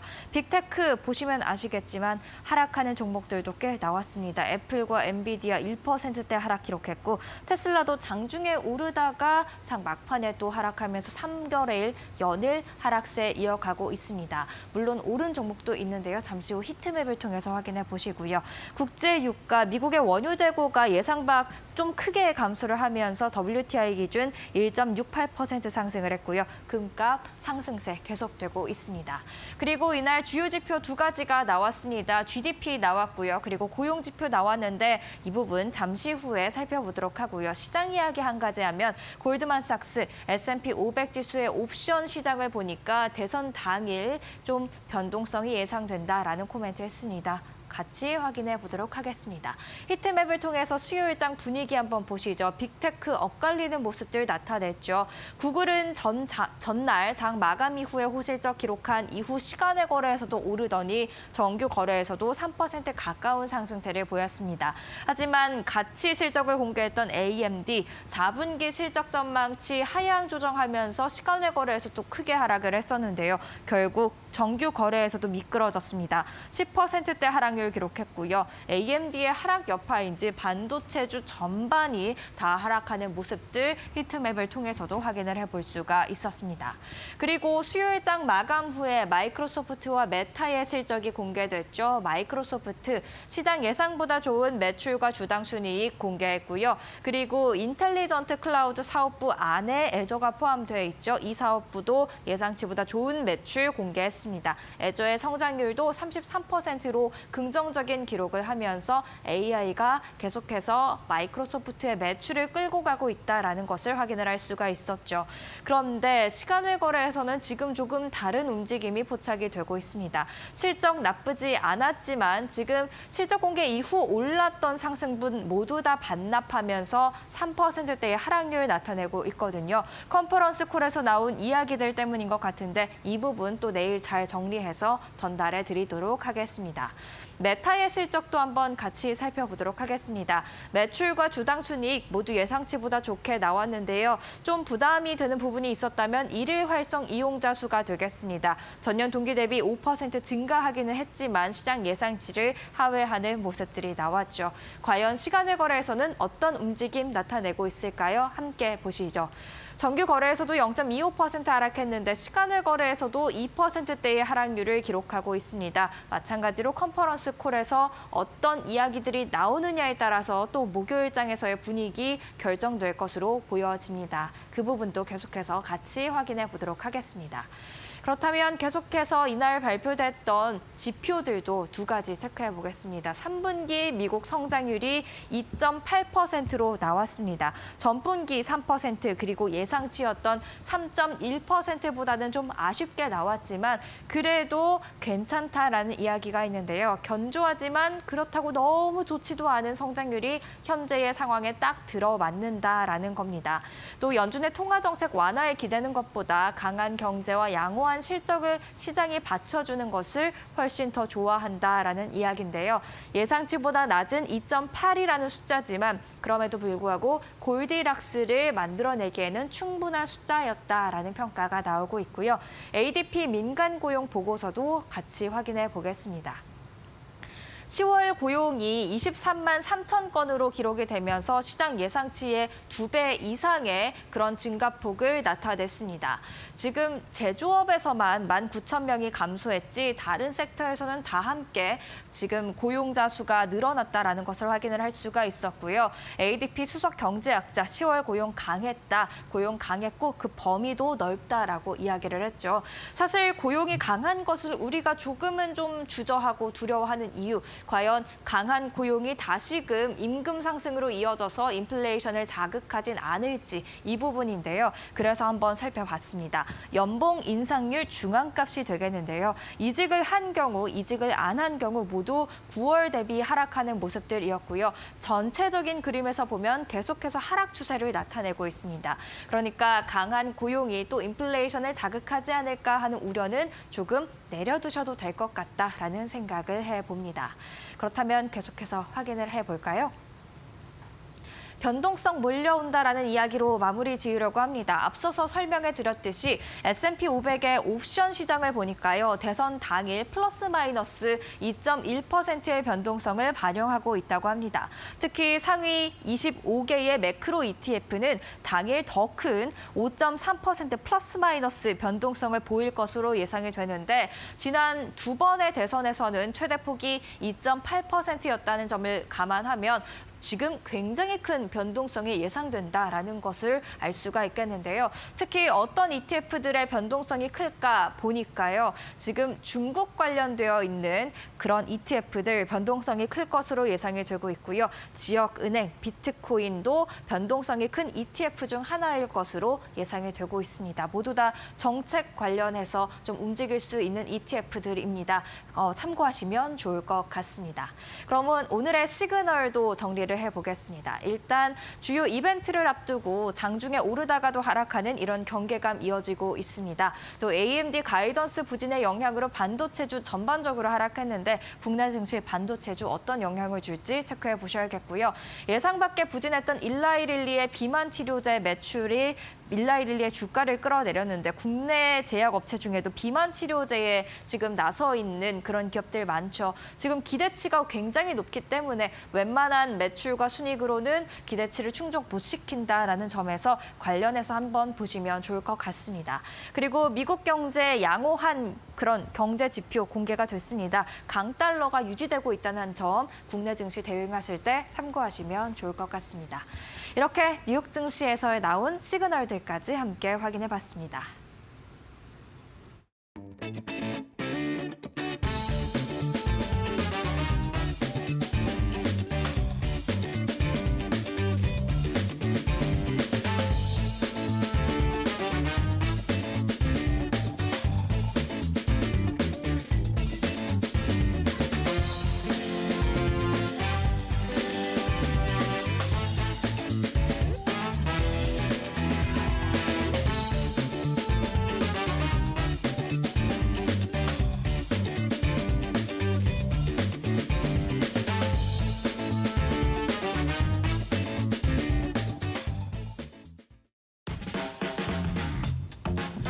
네, 계속해서 이데일리 TV 뉴스 브리핑 10월 30일, 10월의 마지막 날 순서 시작을 하겠습니다.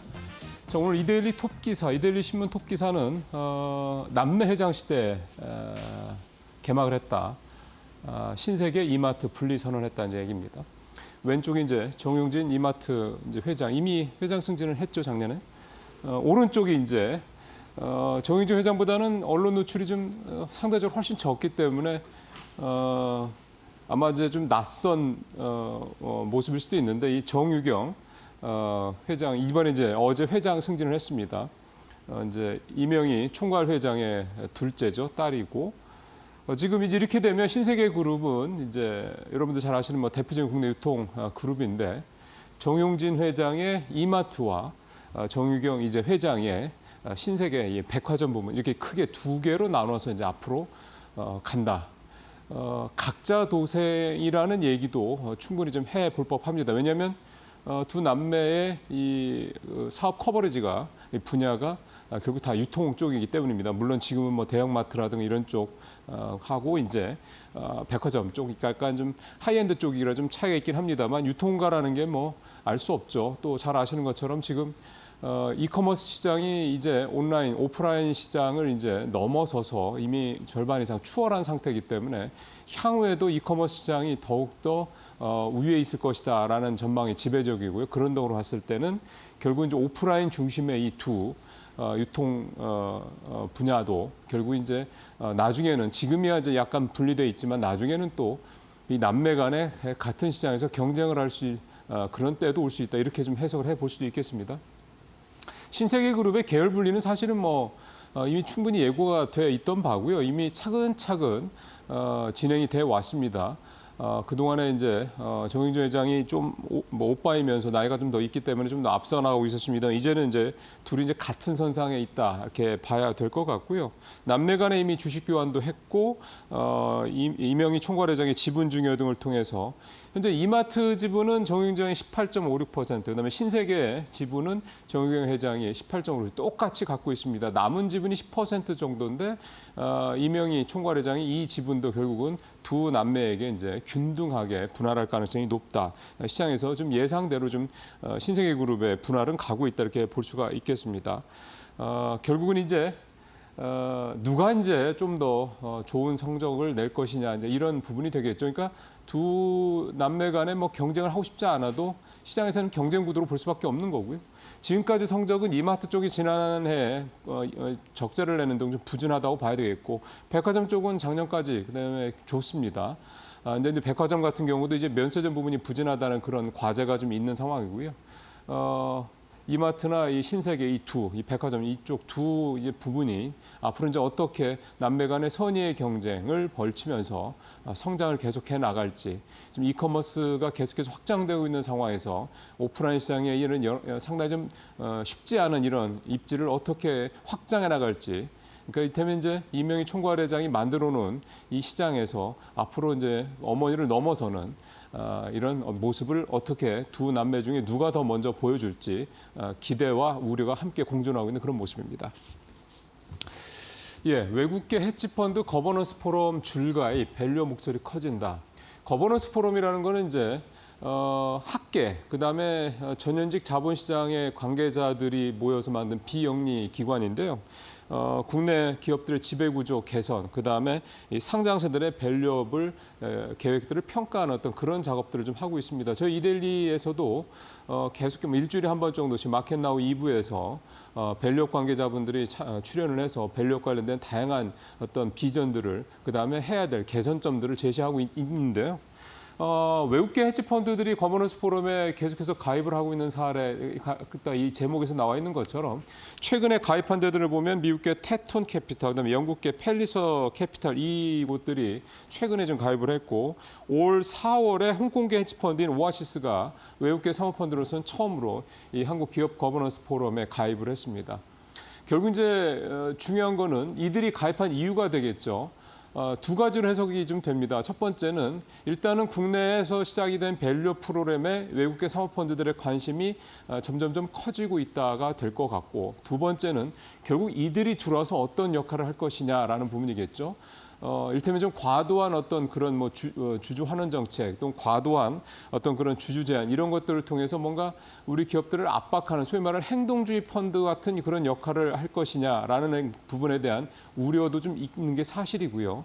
또 하나는 일본의 밸류 프로그램이 성공한 이유 중에 하나로 얘기가 나오는 게 외국계 행동주의 펀드들의 어떤 그런 주주 제한 이런 부분들이 있었다는 해석이 나옵니다. 그러니까 결국 뭐냐면 이런 데들이 이런 외국계 헤지 펀드들이 들어와서 사모펀드들이 들어와서 계속해서 일본 기업들의 주주 환원 정책을 적극적으로 펼칠 것을 요구를 했고 너네 기업 지배구조 이런 문제가 있으니까 이렇게 개선하라는 요구를 했는데 이런 것들이 지금 일본 정부와 금융 당국의 어떤 밸류 프로그램과 좀 맞물리면서 기업들이 뭐 자이든 타이든 어쨌든 주주 환원 정책을 더 높이고 그다음에 여러 가지 기업 지배구조 관련된 미흡한 부분들을 개선하는 이런 작업들이 걸치면서 지금 일본 증시가 이 밸류 프로그램이 상당히 안착을 하고 있다 이런 평가가 나오고 있는 거거든요.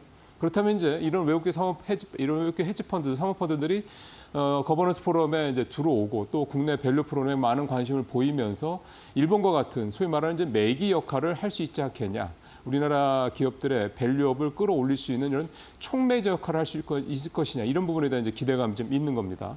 아직은 결과는 모르겠습니다만 최근 들어서 계속해서 외국계 사모펀드 또 국내 행동주의 펀드들의 이 주주 제한이라든가 이런 사례들이 잇따르고 있기 때문에 이게 이제 기업들이 어떻게 받아들이냐는 거죠. 뭐 일본처럼 자의반 타의반해서 갈 수도 있고 아니면 그냥 계속 버틸 수도 있고 이렇게 되는 건데 결국은 시장의 대세, 시장의 흐름이 이렇게 주주 환원 정책을 적극적으로 펼치지 않는 기업들은 이 주가 측면에서도 그렇고 회사의 성장성 측면에도 그렇고 회사에 대한 시장의 신뢰 측면에서도 그렇고 모든 점에서 마이너스가 될 수밖에 없다라는 점 때문에 기업들의 전반적인 어떤 움직임이 밸류업 쪽으로 갈 가능성이 높다. 일본의 사례처럼 이렇게 좀 기대감을 갖고 지켜볼 필요가 있을 것 같습니다. 자, 세 번째 얘기는 이제 고려한 얘기를 해야 되죠. 어제 긴급 이사회를 열었고요.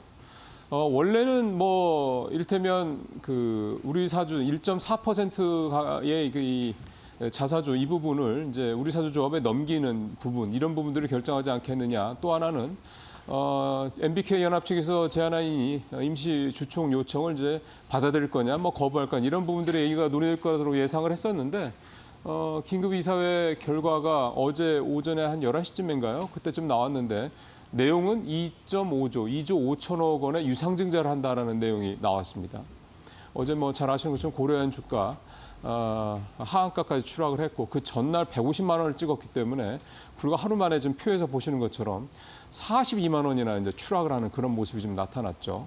아마 많은 투자자분들 또 많은 직접 고려한의 주식을 갖고 있지 않은 분들도 깜짝 놀라셨을 거고요. 어제 이 고려한의 유상증자 소식이 전해지고 난 다음에 그때까지만 해도 좀 뭐 크지는 않습니다만 플러스권에 있던 코스피가 마이너스로 하락을 하는 그래서 결국 1% 가까이 하락세로 마감이 되는 그런 어떤 시장 상황이 벌어졌습니다. 그만큼 시장에서는 쇼크로 받아들였다 이런 얘기가 좀 될 것 같습니다. 뭐 여러 가지 얘기를 해볼 수가 있겠습니다만 어떤 시장의 평가는 하한가를 어제 찍었던 거에서 볼 수 있듯이 부정적으로 보고 있다 이렇게 봐야 될 것 같고요. 잠시 후에 이제 모닝 체크 시간에 좀 더 자세히 말씀을 드리긴 하겠습니다만 결국은 이 2조 5천억 원의 유상증자를 해서 대부분 90% 이상을 채무상환용으로 쓸 계획이거든요. 이게 결국 이제 어떤 얘기냐면 이번에 고려아연 측이 이 경영권 방어를 위해서 2조 한 6천억 정도의 자금을 좀 땡겼는데 이 부분을 갚는 데 쪽 이 유상증자의 대부분을 쓰겠다 이런 얘기가 되는 겁니다. 결국은 주주들한테 손을 벌려서 빚을 갚겠다. 그래서라도 경영권을 방어하겠다. 이런 식으로 해석이 될 수밖에 없는 상황이어서 이걸 좀 시장에서 좋게 볼 수가 있겠느냐. 앞서 잠깐 밸류업 얘기도 했습니다만 지금 가뜩이나 주주 환원 정책을 적극적으로 펼쳐야 된다. 펼치고 뭐 이런 분위기로 가고 있는 상황에서 과연 경영권 방어를 위해서 이런 식으로 하는 게 과연 적절한 것이냐. 논란도 계속 될 수밖에 없을 것 같고요. 또 금감원에서도 이 고려아연의 유상증자 부분에 대해서 들여다보겠다. 제동을 걸 여지도 있다라는 얘기까지 어제 좀 나왔습니다. 자, 오늘 마지막 얘기는 뷰티주, 화장품주 얘기를 좀 해보도록 하겠습니다. 화장품주들 별로 좀 좋지 않습니다. 여러분들 잘 아시는 뭐 실리콘2 같은 경우도 좀 3만 원대 후반까지는 떨어졌죠. 최근에 한 11% 떨어졌고요. 토니모리가는 25%, CNC 인터내셔널 같은 경우는 무려 30%나 급락을 했습니다. 그러니까 상반기에 굉장히 잘 나갔는데 하반기 들어서 주춤하고 있다가 그게 다시 반등을 하는 게 아니라 더 내려가고 있는 이런 상황이다 말씀을 드릴 수가 있겠습니다. 표 하나 잠깐 보시면 화장품을 테마로 한 ETF 상품들의 최근 한 달 수익률을 보면은요. 둘 다 좋지 않습니다. 하나로 K뷰티 마이너스 8.4%, 타이거 화장품 마이너스 8.3% 이렇게 8%가 훨씬 넘게 이렇게 크게 좀 하락한 그런 모습을 보였습니다. 시장도 뭐 사실은 플러스권은 아니긴 합니다만 그에 비하면 훨씬 더 하락폭이 좀 큰 그런 모습이죠. 결국 이제 화장품주에 대한 시장의 어떤 분위기는 썩 그렇게 좋지 않다, 냉랭하다 이렇게 볼 수가 있겠는데 오늘 제가 드리고 싶은 말씀은 이게 화장품만이 아니다라는 부분입니다. 상반기에 굉장히 강했던 섹터들을 보면 일단 HBM이 있었고 화장품도 있었고 음식료도 있었고 방산도 있었고 그다음에 전선, 그다음에 전력 설비 이런 섹터들이 상반기에 굉장히 강했죠. 근데 지금 하반기 들어서 보면 이들 중에서 지금 굉장히 잘 나가고 있다. 여전히 잘 나가고 있는 섹터는 방산 섹터 정도 하나 말고는 나머지는 사실은 대부분 다 화장품주랑 별반 다를 게 없습니다. 화장품보다 조금 나을 수는 있겠습니다만 대부분 다 부진한 상황이거든요. 결국 시장의 유동성이 좀 말라가면서 어느 한쪽이 뜨면 대부분의 다른 섹터들은 같이 좀 좋지 않은 부진한 이런 상황들이 우리 시장에서 좀 나타나고 있다 이렇게 볼 수가 있겠고 하반기 들어서 바이오 정도 그나마 좀 꾸준히 좀 올라오고 있는 그런 상황이다 보니 전체적으로 다른 섹터들이 굿뉴스가 나와도 별로 시장에서는 굿이 아니라 배드까지는 아니지만 그냥 반응이 별로 없는 이런 무미건조한 흐름이 좀 나타나고 있다. 이렇게 그게 이제 오늘 이데일리 기사에서 나온 이 화장품주들, 뷰티주들이 주름졌다라는 이 내용의 의미라고 좀 볼 수가 있겠습니다. 뉴스 브리핑 마치겠습니다.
자, 오늘 마켓 비하인드는 유안타 글로벌 자산배분 본부의 본부장이시죠? 유동원 본부장 모시고 시장 얘기, 특히 오늘은 좀 뉴욕 얘기를 좀 더 자세히 좀 해봐야 될 것 같습니다. 본부장님 어서 오십시오. 안녕하십니까? 오늘 아침에 보니까 일단 반도체주가 좀 전반적으로 떨어졌고 엔비디아도 좀 떨어졌는데 오늘 AMD가 뭐 10% 넘게 떨어졌는데 어제도 별로 안 좋았고 어제 시간에서 되게 안 좋았고 네. 이거 AMD죠. AMD는 오늘 어떻게 보셨어요? 네, 우리가 다 알고 있는 내용이지만 AI 관련해서 지금 이 엔비디아와 AMD가 어떻게 보면 1등, 2등의 기업이잖아요. 그렇죠. 그래서. 예, 근데 사실 잘 생각해 보시면 1등, 2등인데 차이가 많이 나죠. 네, 그거는 그렇죠. 그래서 2등이 지금 잘 못하고 있다. 그래서 뭐 전체가 빠진다. 이건 좀 잘못된 것 같고요. 엔비디아 실적이 나와 보면 뭐 아시겠지만, 그리고 또 다른 기업들의 실적들을 보고 있으면 지금 AI 사이클은 확실하게 또 제가 또 이렇게 강하게 얘기하면 좀 안 되니까. 왜요? 전반적으로 제가 볼 때는 굉장히 성장기에 접어들어가고 있다. 저는 그 말씀에 공감을 하는 게 네. 구글, 그러니까 알파벳이죠. 알파벳 실적에서 그 클라우드 부문이 뭐 35% 전년 대비. 네. 그거 보고 좀 이게 실체가 좀 보이는구나라는 생각이 사실은 좀 들었거든요. 네. 생각보다 좀 그 부분은 좀 놀라운 것이요. 그러니까 클라우드 안에도 네. 그 레거시 클라우드가 있고요. 그렇죠, 과거 그렇죠. 그리고 네. 이제 AI 클라우드가 네, 있어요. 그렇죠. 네, 이 AI 쪽이 성장 속도가 굉장히 빠르다라는 것은 뭐 확연하게 지금 나타나고 있고요. 네. 전체적인 마이크로소프트 같은 경우에 그 클라우드 쪽이 33%나 증가를 하고 있다. 마이크로소프트도. 마이크로소프트. 그리고 그 말씀하셨던 그 구글도 마찬가지입니다. 그래서 지금 계속해서 성장성이 굉장히 높게 나오는 부분이 AI다라고 말씀드릴 수 있을 것 같고 예. 여기서 계속 그 리피트, 계속 반복되고 있는 말이 뭐냐면 productivity, 그러니까 생산성이 네, 높아지고 있는 부분들을 자꾸 얘기를 하고 있습니다. 물론 메타가 지금 시간 외에서 조금 빠지고 그렇더라고요. 있기는 한데요. 네.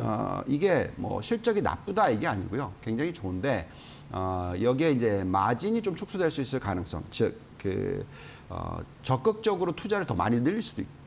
AI 관련해서. 그래서 네. 마진이 줄을 수도 있다. 네, 그렇게 지금 얘기가 나오고 있고요. 메타는 이렇게 미래지향적인 부분에 투자를 많이 해오는 기업이잖아요. 그래서 그렇죠. 과거에 보시면 리얼리티 랩 쪽 비즈니스, 그러니까 메타버스 관련된 네네네네. 부분에 있어서 여전히 지금 그 44억 달러의 손실을 보고 있으니까. 예, 그래서 이런 부분들이 조금 이제 시장에서 좀 안 좋게 바라보는 거지만 그래도 주가 보시면 지난 1년 동안에 굉장히 많이 많이 올랐잖아요. 많이 오른 종목이고요. 네, 맞습니다. 전체적인 대부분의 내용들, 뭐 지금 뭐 AI 관련된 쪽은 너무나 좋아 보인다. 클라우드 부분이 지금 30%대 중반 뭐 이 정도 성장을 모든 기업들이 지금 대형 기업들이죠. 예, 보이고 있고 예. 그렇다면 이게 이제 굉장히 중요한 포인트가 될 수 있다라고 말씀을 드리겠고요. 일부에서는 이런 얘기들 하십니다. 그러니까 지금 보시면 매그니피센트 세븐이라는 이런 종목들이 이익 증가율을 보고 계시면은 예. 지금 화면에 나올 텐데 좀 이따가 예. 네. 뭐 지금 이제 PER이나 이익 증가율 이런 것들을 이제 보면서 얘기를 하는 건데요. 지금 빨간 선이 매그니피센트 세븐이고 밑에 예. 있는 게 이제 뭐 전체적인 숫자인데 차이가 제법 나죠. 지금 평균적으로 보시면은 PER이 지금 매그니피센트 세븐 같은 경우에 30배가 좀 넘고요. 네. 반면에 그 나머지 기업들은 그것보다 훨씬 낮은 19배 정도. 차이가 크네요. 예.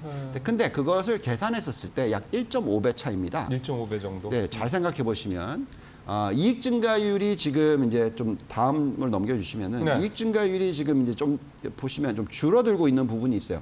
요거는 이제 요 P이고요. 그 다음을 그 다음 장으로 볼까요? 예, 넘겨주시면 네. 저희 보시죠. 빨간 선이 이제 내려오고 있고 그 다음에 이제 파란 선이 올라가고 있잖아요. 그 양차가 줄어든다는 얘기네. 예, 줄어들고 있기 때문에 네. 이제 사람들이 그러면 S&P 500을 사야 되는 게 아니냐, 매그니피센트 세븐이 아니고 이렇게 생각하실 수 있어요. 그럼요. 네, 예. 근데 잘 보시면 이제 숫자를 보시면은 저희가 지금 대충 보고 있는 숫자는 지금 이익 증가율이 한 20%대는 매그니피센트 세븐이 보여줄 거고요. 네. 나머지 기업들이 아마 이익 증가율이 10%대 초반 정도가 될 것 같아요. 그래서 그 차이는 네. 약 아까 1.5배 PER의 차이처럼 그 정도 차이는 유지가 된다라는 겁니다. 마진 차이도, 예, 그래서 이익 증가율의 차이. 이익 증가율 차이도. 예. 근데 마진은 다음 한번 넘겨주세요. 훨씬 다른 얘기입니다. 보시면 여전히 매그니피센트 세븐의 마진이 높아요. 이게 무슨 얘기냐? 이건 차이가 많이 나네. 예, 이게 무슨 얘기냐면 예. 이익 증가율의 차이는 줄어들고 있지만 예. 그렇지만 그래도 한 50% 차이는 나지만 네. 더 중요한 부분은 ROE, 그러니까 자기 자본의 이익률인데 예. 지금 S&P 500 평균치가 한 20%의 ROE를 창출한다면 이 매그니피센트 세븐은요 ROE가 40%대 중반입니다.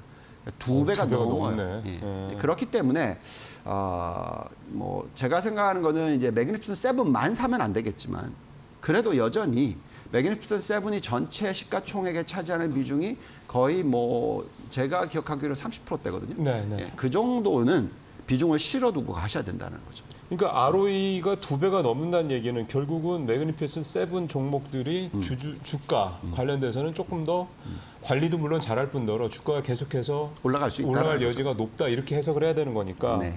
지금 쭉 봤습니다만 S&P 일단 500 종목들도 이게 꾸준히 좋아지는 게 일단 눈에 띄어서 전체적으로 이 갭이 네. 너무 M7만 너무 나가면 이게 사실은 괴리가 커지면 이게 시장에 굉장히 불안 요소가 되는데 이 부분이 좀 줄어들고 있다는 부분이 좀 나오고 있고 네.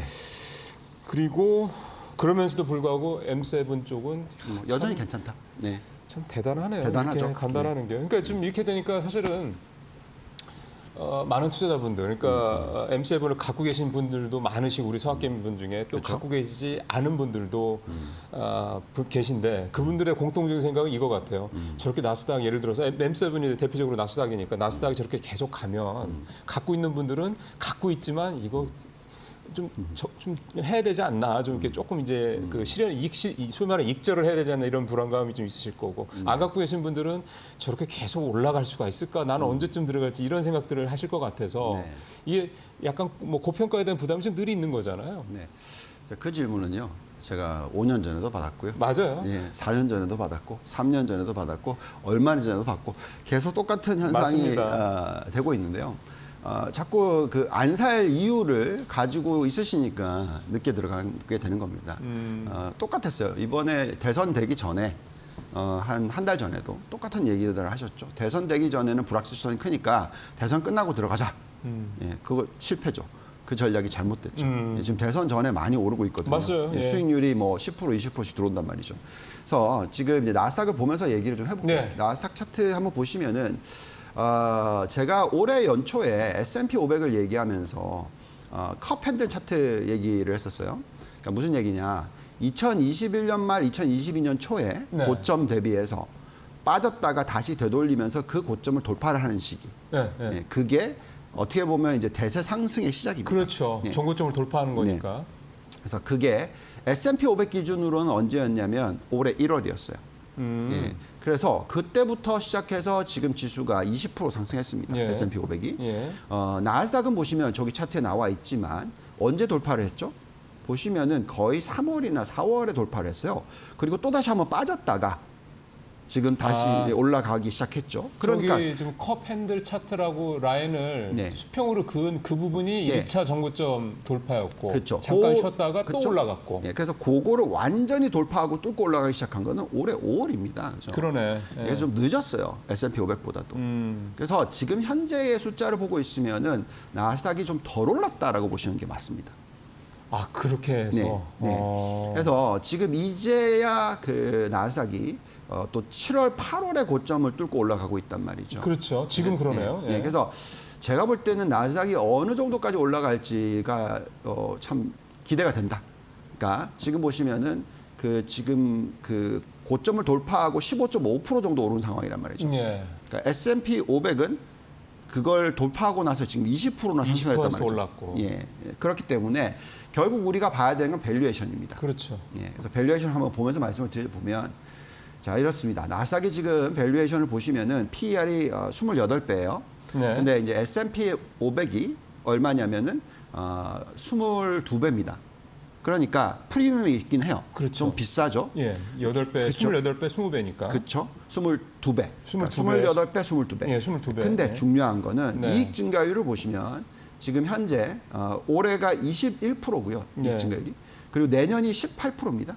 그리고 또 내후년이 14%예요. 그러니까 계속해서 두 자릿수의 이익 증가율을 창출해 준다라는 거고요. 예. 예, 그래서 이런 가운데서 지금 현재 금리가 좀 많이 높죠. 지금요. 예, 10년 국채 금리가 4.2%. 오늘 4.3%까지 갔더라고요. 예. 예, 요 숫자를 가지고 적정 가치를 저희가 돌려보는 모델상으로 계산해 보면 네, 네. 뭐 이게 정답은 아닙니다만 지금 이 나스닥의 상대적인 어떤 매력도가 2500포인트 정도까지는 갈 수 있다 정도로 나오거든요. 그럼 지금 얼마냐? 18,500, 예, 뭐 예, 600, 예. 요 정도 되죠. 예, 예. 그래서 이제 요거 대비해서는 추가로 올라갈 수 있는 게 10% 정도 된다라는 거고요. 더 중요한 거는 우리가 판단하는 금리는 아마도 4.3에서 끝날 것 같아 보이지 않고요. 올해 연말에는 뭐 한 4%대 정도까지 하락. 내려갈 또 거란 얘기잖아요. 내년 연말까지는 많이 내려가면 한 3.5%까지도 하락할 수 있다. 자, 그랬었을 때의 지금 적정 가치는 22,500포인트다. 예, 그래서 2,000포인트나 더 올라간다는 이게 얘기네. 예. 뭐 정답은 아닙니다. 저의 분석인 거고요. 이럴 수 있다라는 거고요. 무슨 얘기를 해드리는 거냐면 상대적인 매력도가 지금 S&P 500보다는 나스닥이 더 좋다. 예. 또 금리의 민감도가 요즘에는 네. 나스닥이 훨씬 덜합니다. 옛날에는 금리에 민감한 게 나스닥이고 나스닥 맞아요. 100이었는데 기술 쪽이 금리에 되게 예. 민감했잖아요. 근데 지금은 워낙 현금 흐름이 좋고 예, 워낙 부채 비율이 낮아서 그런 상황이라 그러면은 나스닥이 충분히 추가로 상승할 수 있는 그런 매력이 남아 있다 이렇게 보시는 게 맞지 않을까 생각이 듭니다. 그러면 지금 사실은 대선 관련해서 계속 우려가 돼서 나오는 게 이제 얼마 요즘 뭐 요 며칠은 조금 주춤하긴 한데 국채금리 계속 오르다 보니까 뭐 리플레이션 얘기도 나왔고 국채 금리가 5%를 돌파할 수 있을 것이다. 사실 이런 뭐 얘기도 좀 사실은 네. 나오고 그랬었단 말이에요. 네. 근데 지금 이제 본부장님인 현재 국채 금리 수준 4.23%를 가지고 평가했을 때 한 10%포인트 정도 상승 여력이 더 있다라는 거였고 네. 내년을 봤을 때는 이맘때쯤 봤을 때 3.5% 정도로 이제 금리가 내려갈 거라고 보고 네. 그때는 20%가 넘는 그런 추가 상승률이 이제 이 말씀을 하셨기 때문에 네. 듣는 시청자분들 중에서는 이제 국채 금리를 되게 걱정스럽게 그렇죠. 보시는 분들은 맞아요. 아이씨 이거 국채 금리 5% 간다는데 만약 그렇게 되면은 이렇게 추가 상승이 아니라 이만큼 더 확 떨어지는 거 아니야라는 걱정을 충분히 하실 법해서 맞아요, 그 맞아요. 부분에 대해서도 본부장님이 조금 팁을 주셔야 될 것 같아요. 맞습니다. 자, 우리가 많이 들여다보고 있는 게 뭐죠? GDP 성장률입니다. 그렇죠. 그러니까 GDP 성장률이 좀 좋게 나오고 있어요. 2.8% 나왔고 또 4, 4분기도 2%대 중반 이상이 나올 것 같아요. 네. 그럼 이제 2%대 중반 이상의 금리, 죄송합니다. GDP 성장률. 여기에 인플레이션 2% 이상. 그렇죠. 요 두 개를 더하면 얼마죠? 예. 대략 뭐 4%가 훨씬 넘죠. 훨씬 넘어 5%는 안 되는데 예. 4%는 넘죠. 그러니까 지금 금리에서 뭐 더 올라갈 가능성을 얘기를 하는 거죠. 2.8%에다가 2%만 더해도 4.8%니까 네네네. 지금 4.3%고. 네. 그래서 많은 분들께서 금리가 이제 추가로 올라가는 게 아닌가. 참 연초에는 다들 많이 떨어질 거라 생각했는데 오히려요. 그래서 채권들을 많이 사셨는데 지금 막 두려움이 생기시는 거죠. 그렇죠. 근데 우리가 지금 보고 있기에는 물론 맞습니다. 지금 보시면은 아틀란타 연은의 지금 GDP 나우 숫자가 예. 2.8%로 떨어졌었고 바로 숫자가 2.8%가 발표가 됐어요. 네네네. 예, 그리고 지금 보시면 이제 뉴욕 연은에서 발표하는 숫자가 2.9%가 발표가 됐었는데 2.8%가 나왔습니다. 상당히 비슷한 모습이 그러게요. 나오고 있는 거죠. 네. 근데 이제 중요한 거는 결국은 인플레이션이에요. GDP 성장률이 높게 나오고 있는 거는 다 알고 있고요. 네. 앞으로 계속 나올 거기 때문에 이제는 리세션, 그러니까 경기 침체에 대한 두려움은 많이 사라질 거예요. 그거는 뭐 진짜 많이 예. 줄어들었어요. 자, 그럼 이제부터는 뭐냐면 여기서 인플레이션 어떻게 될 거냐. 그리고 이 GDP 성장률을 만들어내는 게 뭐냐. 그러니까 고용이 너무 뜨거우면요. 그건 골치 아파요. 왜냐하면 그게 소비를 자극하고 인플레이션을 인플레이션을 자극합니다. 자극하니까, 네. 근데 그게 아니라 생산성이 높아지면서 GDP 성장률을 끌어올려주면은 고용 시장이 그렇게 엄청나게 뜨겁지 않거든요. 사실 그 제일 효율적이고 좋은 거 그쵸. 아닙니까? 효율성 가지고 생산성 가지고 맞아요. 올라가는 게. 그러니까 그게 지금 나타나고 있어요. 보시면 인플레이션 예상치가 많이 올라가질 않습니다. 네. 지금 뭐 안정적인 모습, 그러니까 인플레이션 예상치 한번 좀 띄워주시면은 네. 굉장히 안정적으로 쭉 지금 가고 있고요. 그러게요. 그리고 또 이제 예금 증가율을 한번 보시면 네. 예금이 이제 늘고는 있어요.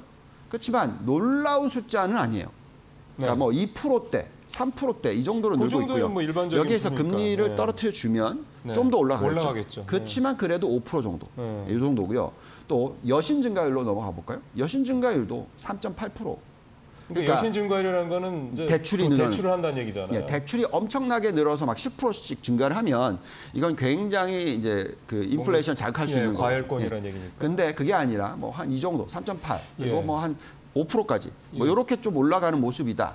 그러면 저것도 그러네요. 큰 걱정이 없을 거고요.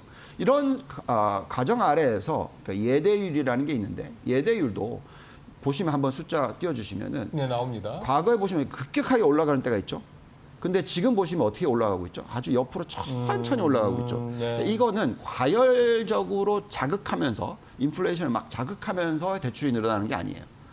이런 모습이 계속 나온다라는 것 자체가 유동성이 들어가고 있고 유동성을 가지고 어떻게 보면 생산성이 지금 높아지고 있는 부분이고 그리고 또 이 통화의 흐름이 빨라지고 있는 velocity가 아마 속도가 빨라지는 모습이 나오고 있으면서 이런 장기 성장 그러니까 우리가 골디락스라고 얘기하죠. 예.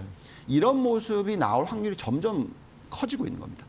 그러면은 이게 이제 우리가 이제 경제 사이클 얘기들 많이 하잖아요. 네. 뭐 장기는 뭐 10년 얘기도 하고 단기는 뭐 1, 2년 얘기도 하고 요즘에는 근데 특히 이제 팬데믹 이후에는 소위 말하는 기존의 경제학 이론에서 나오는 그런 경기 순환 사이클이 대부분 다 뭐 이제는 무너졌다 이런 얘기도 사실 나오고 하니까 사실은 이 사이클 얘기를 과연 이제 어떻게까지 믿어야 될지는 모르겠는데 우리가 이제 지금은 AI를 중심으로 뭔가 이제 큰 변화가 나타나는 이 시점이라는 생각을 했을 때 우리가 이제 90년대 말 그때 이제 인터넷 고 시대 그때 대략 어느 정도의 어떤 주기 사이클 네. 그거를 우리가 좀 과 지금의 AI 요 상황을 좀 비교를 해보면 시청자분들께서 조금 더 이해하시기가 나을 것 같아요. 네.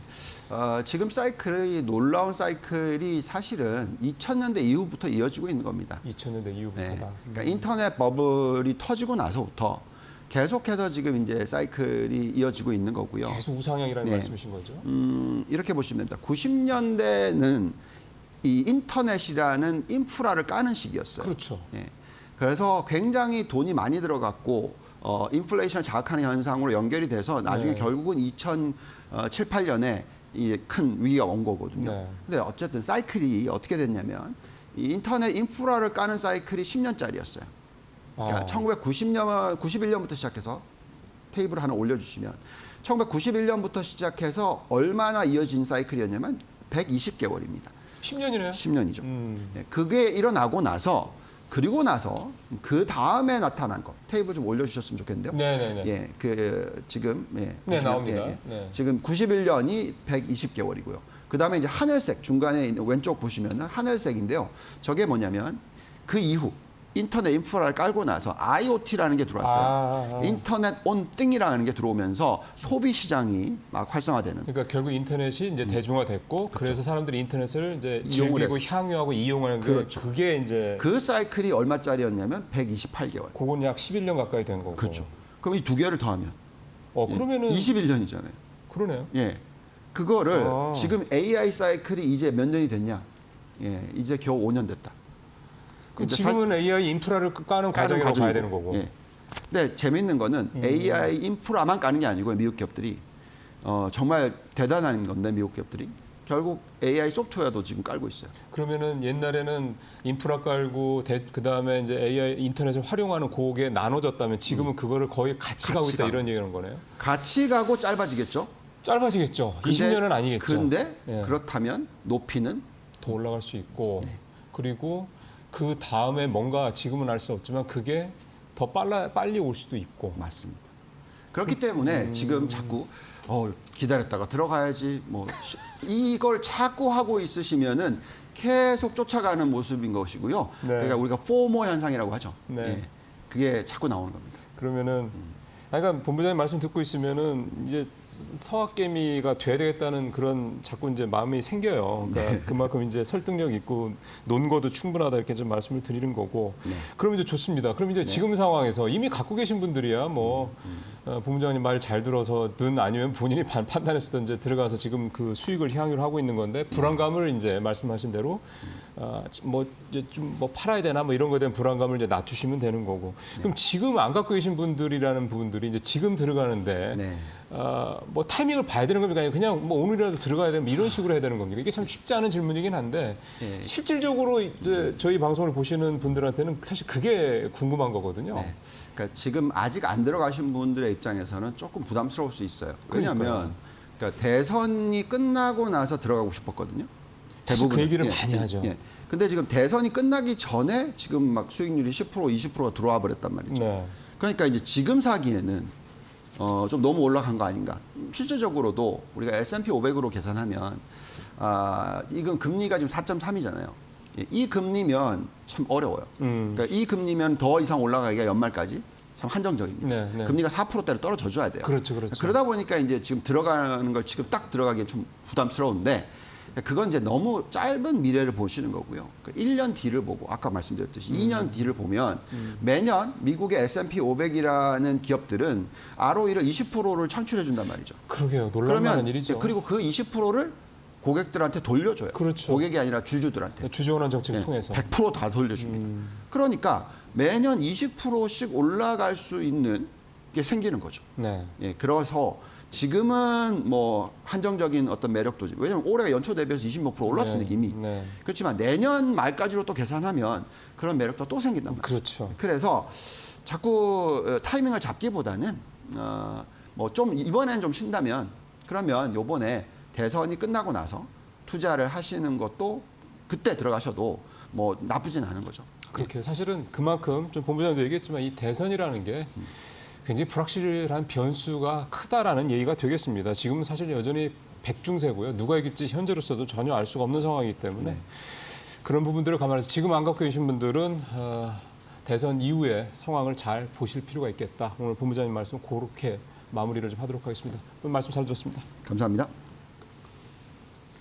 자, 이제 오늘 마켓 비하인드까지 해서 마치고요. 잠시 후에 마켓 나우 1부로 이어가도록 하겠습니다. 고맙습니다.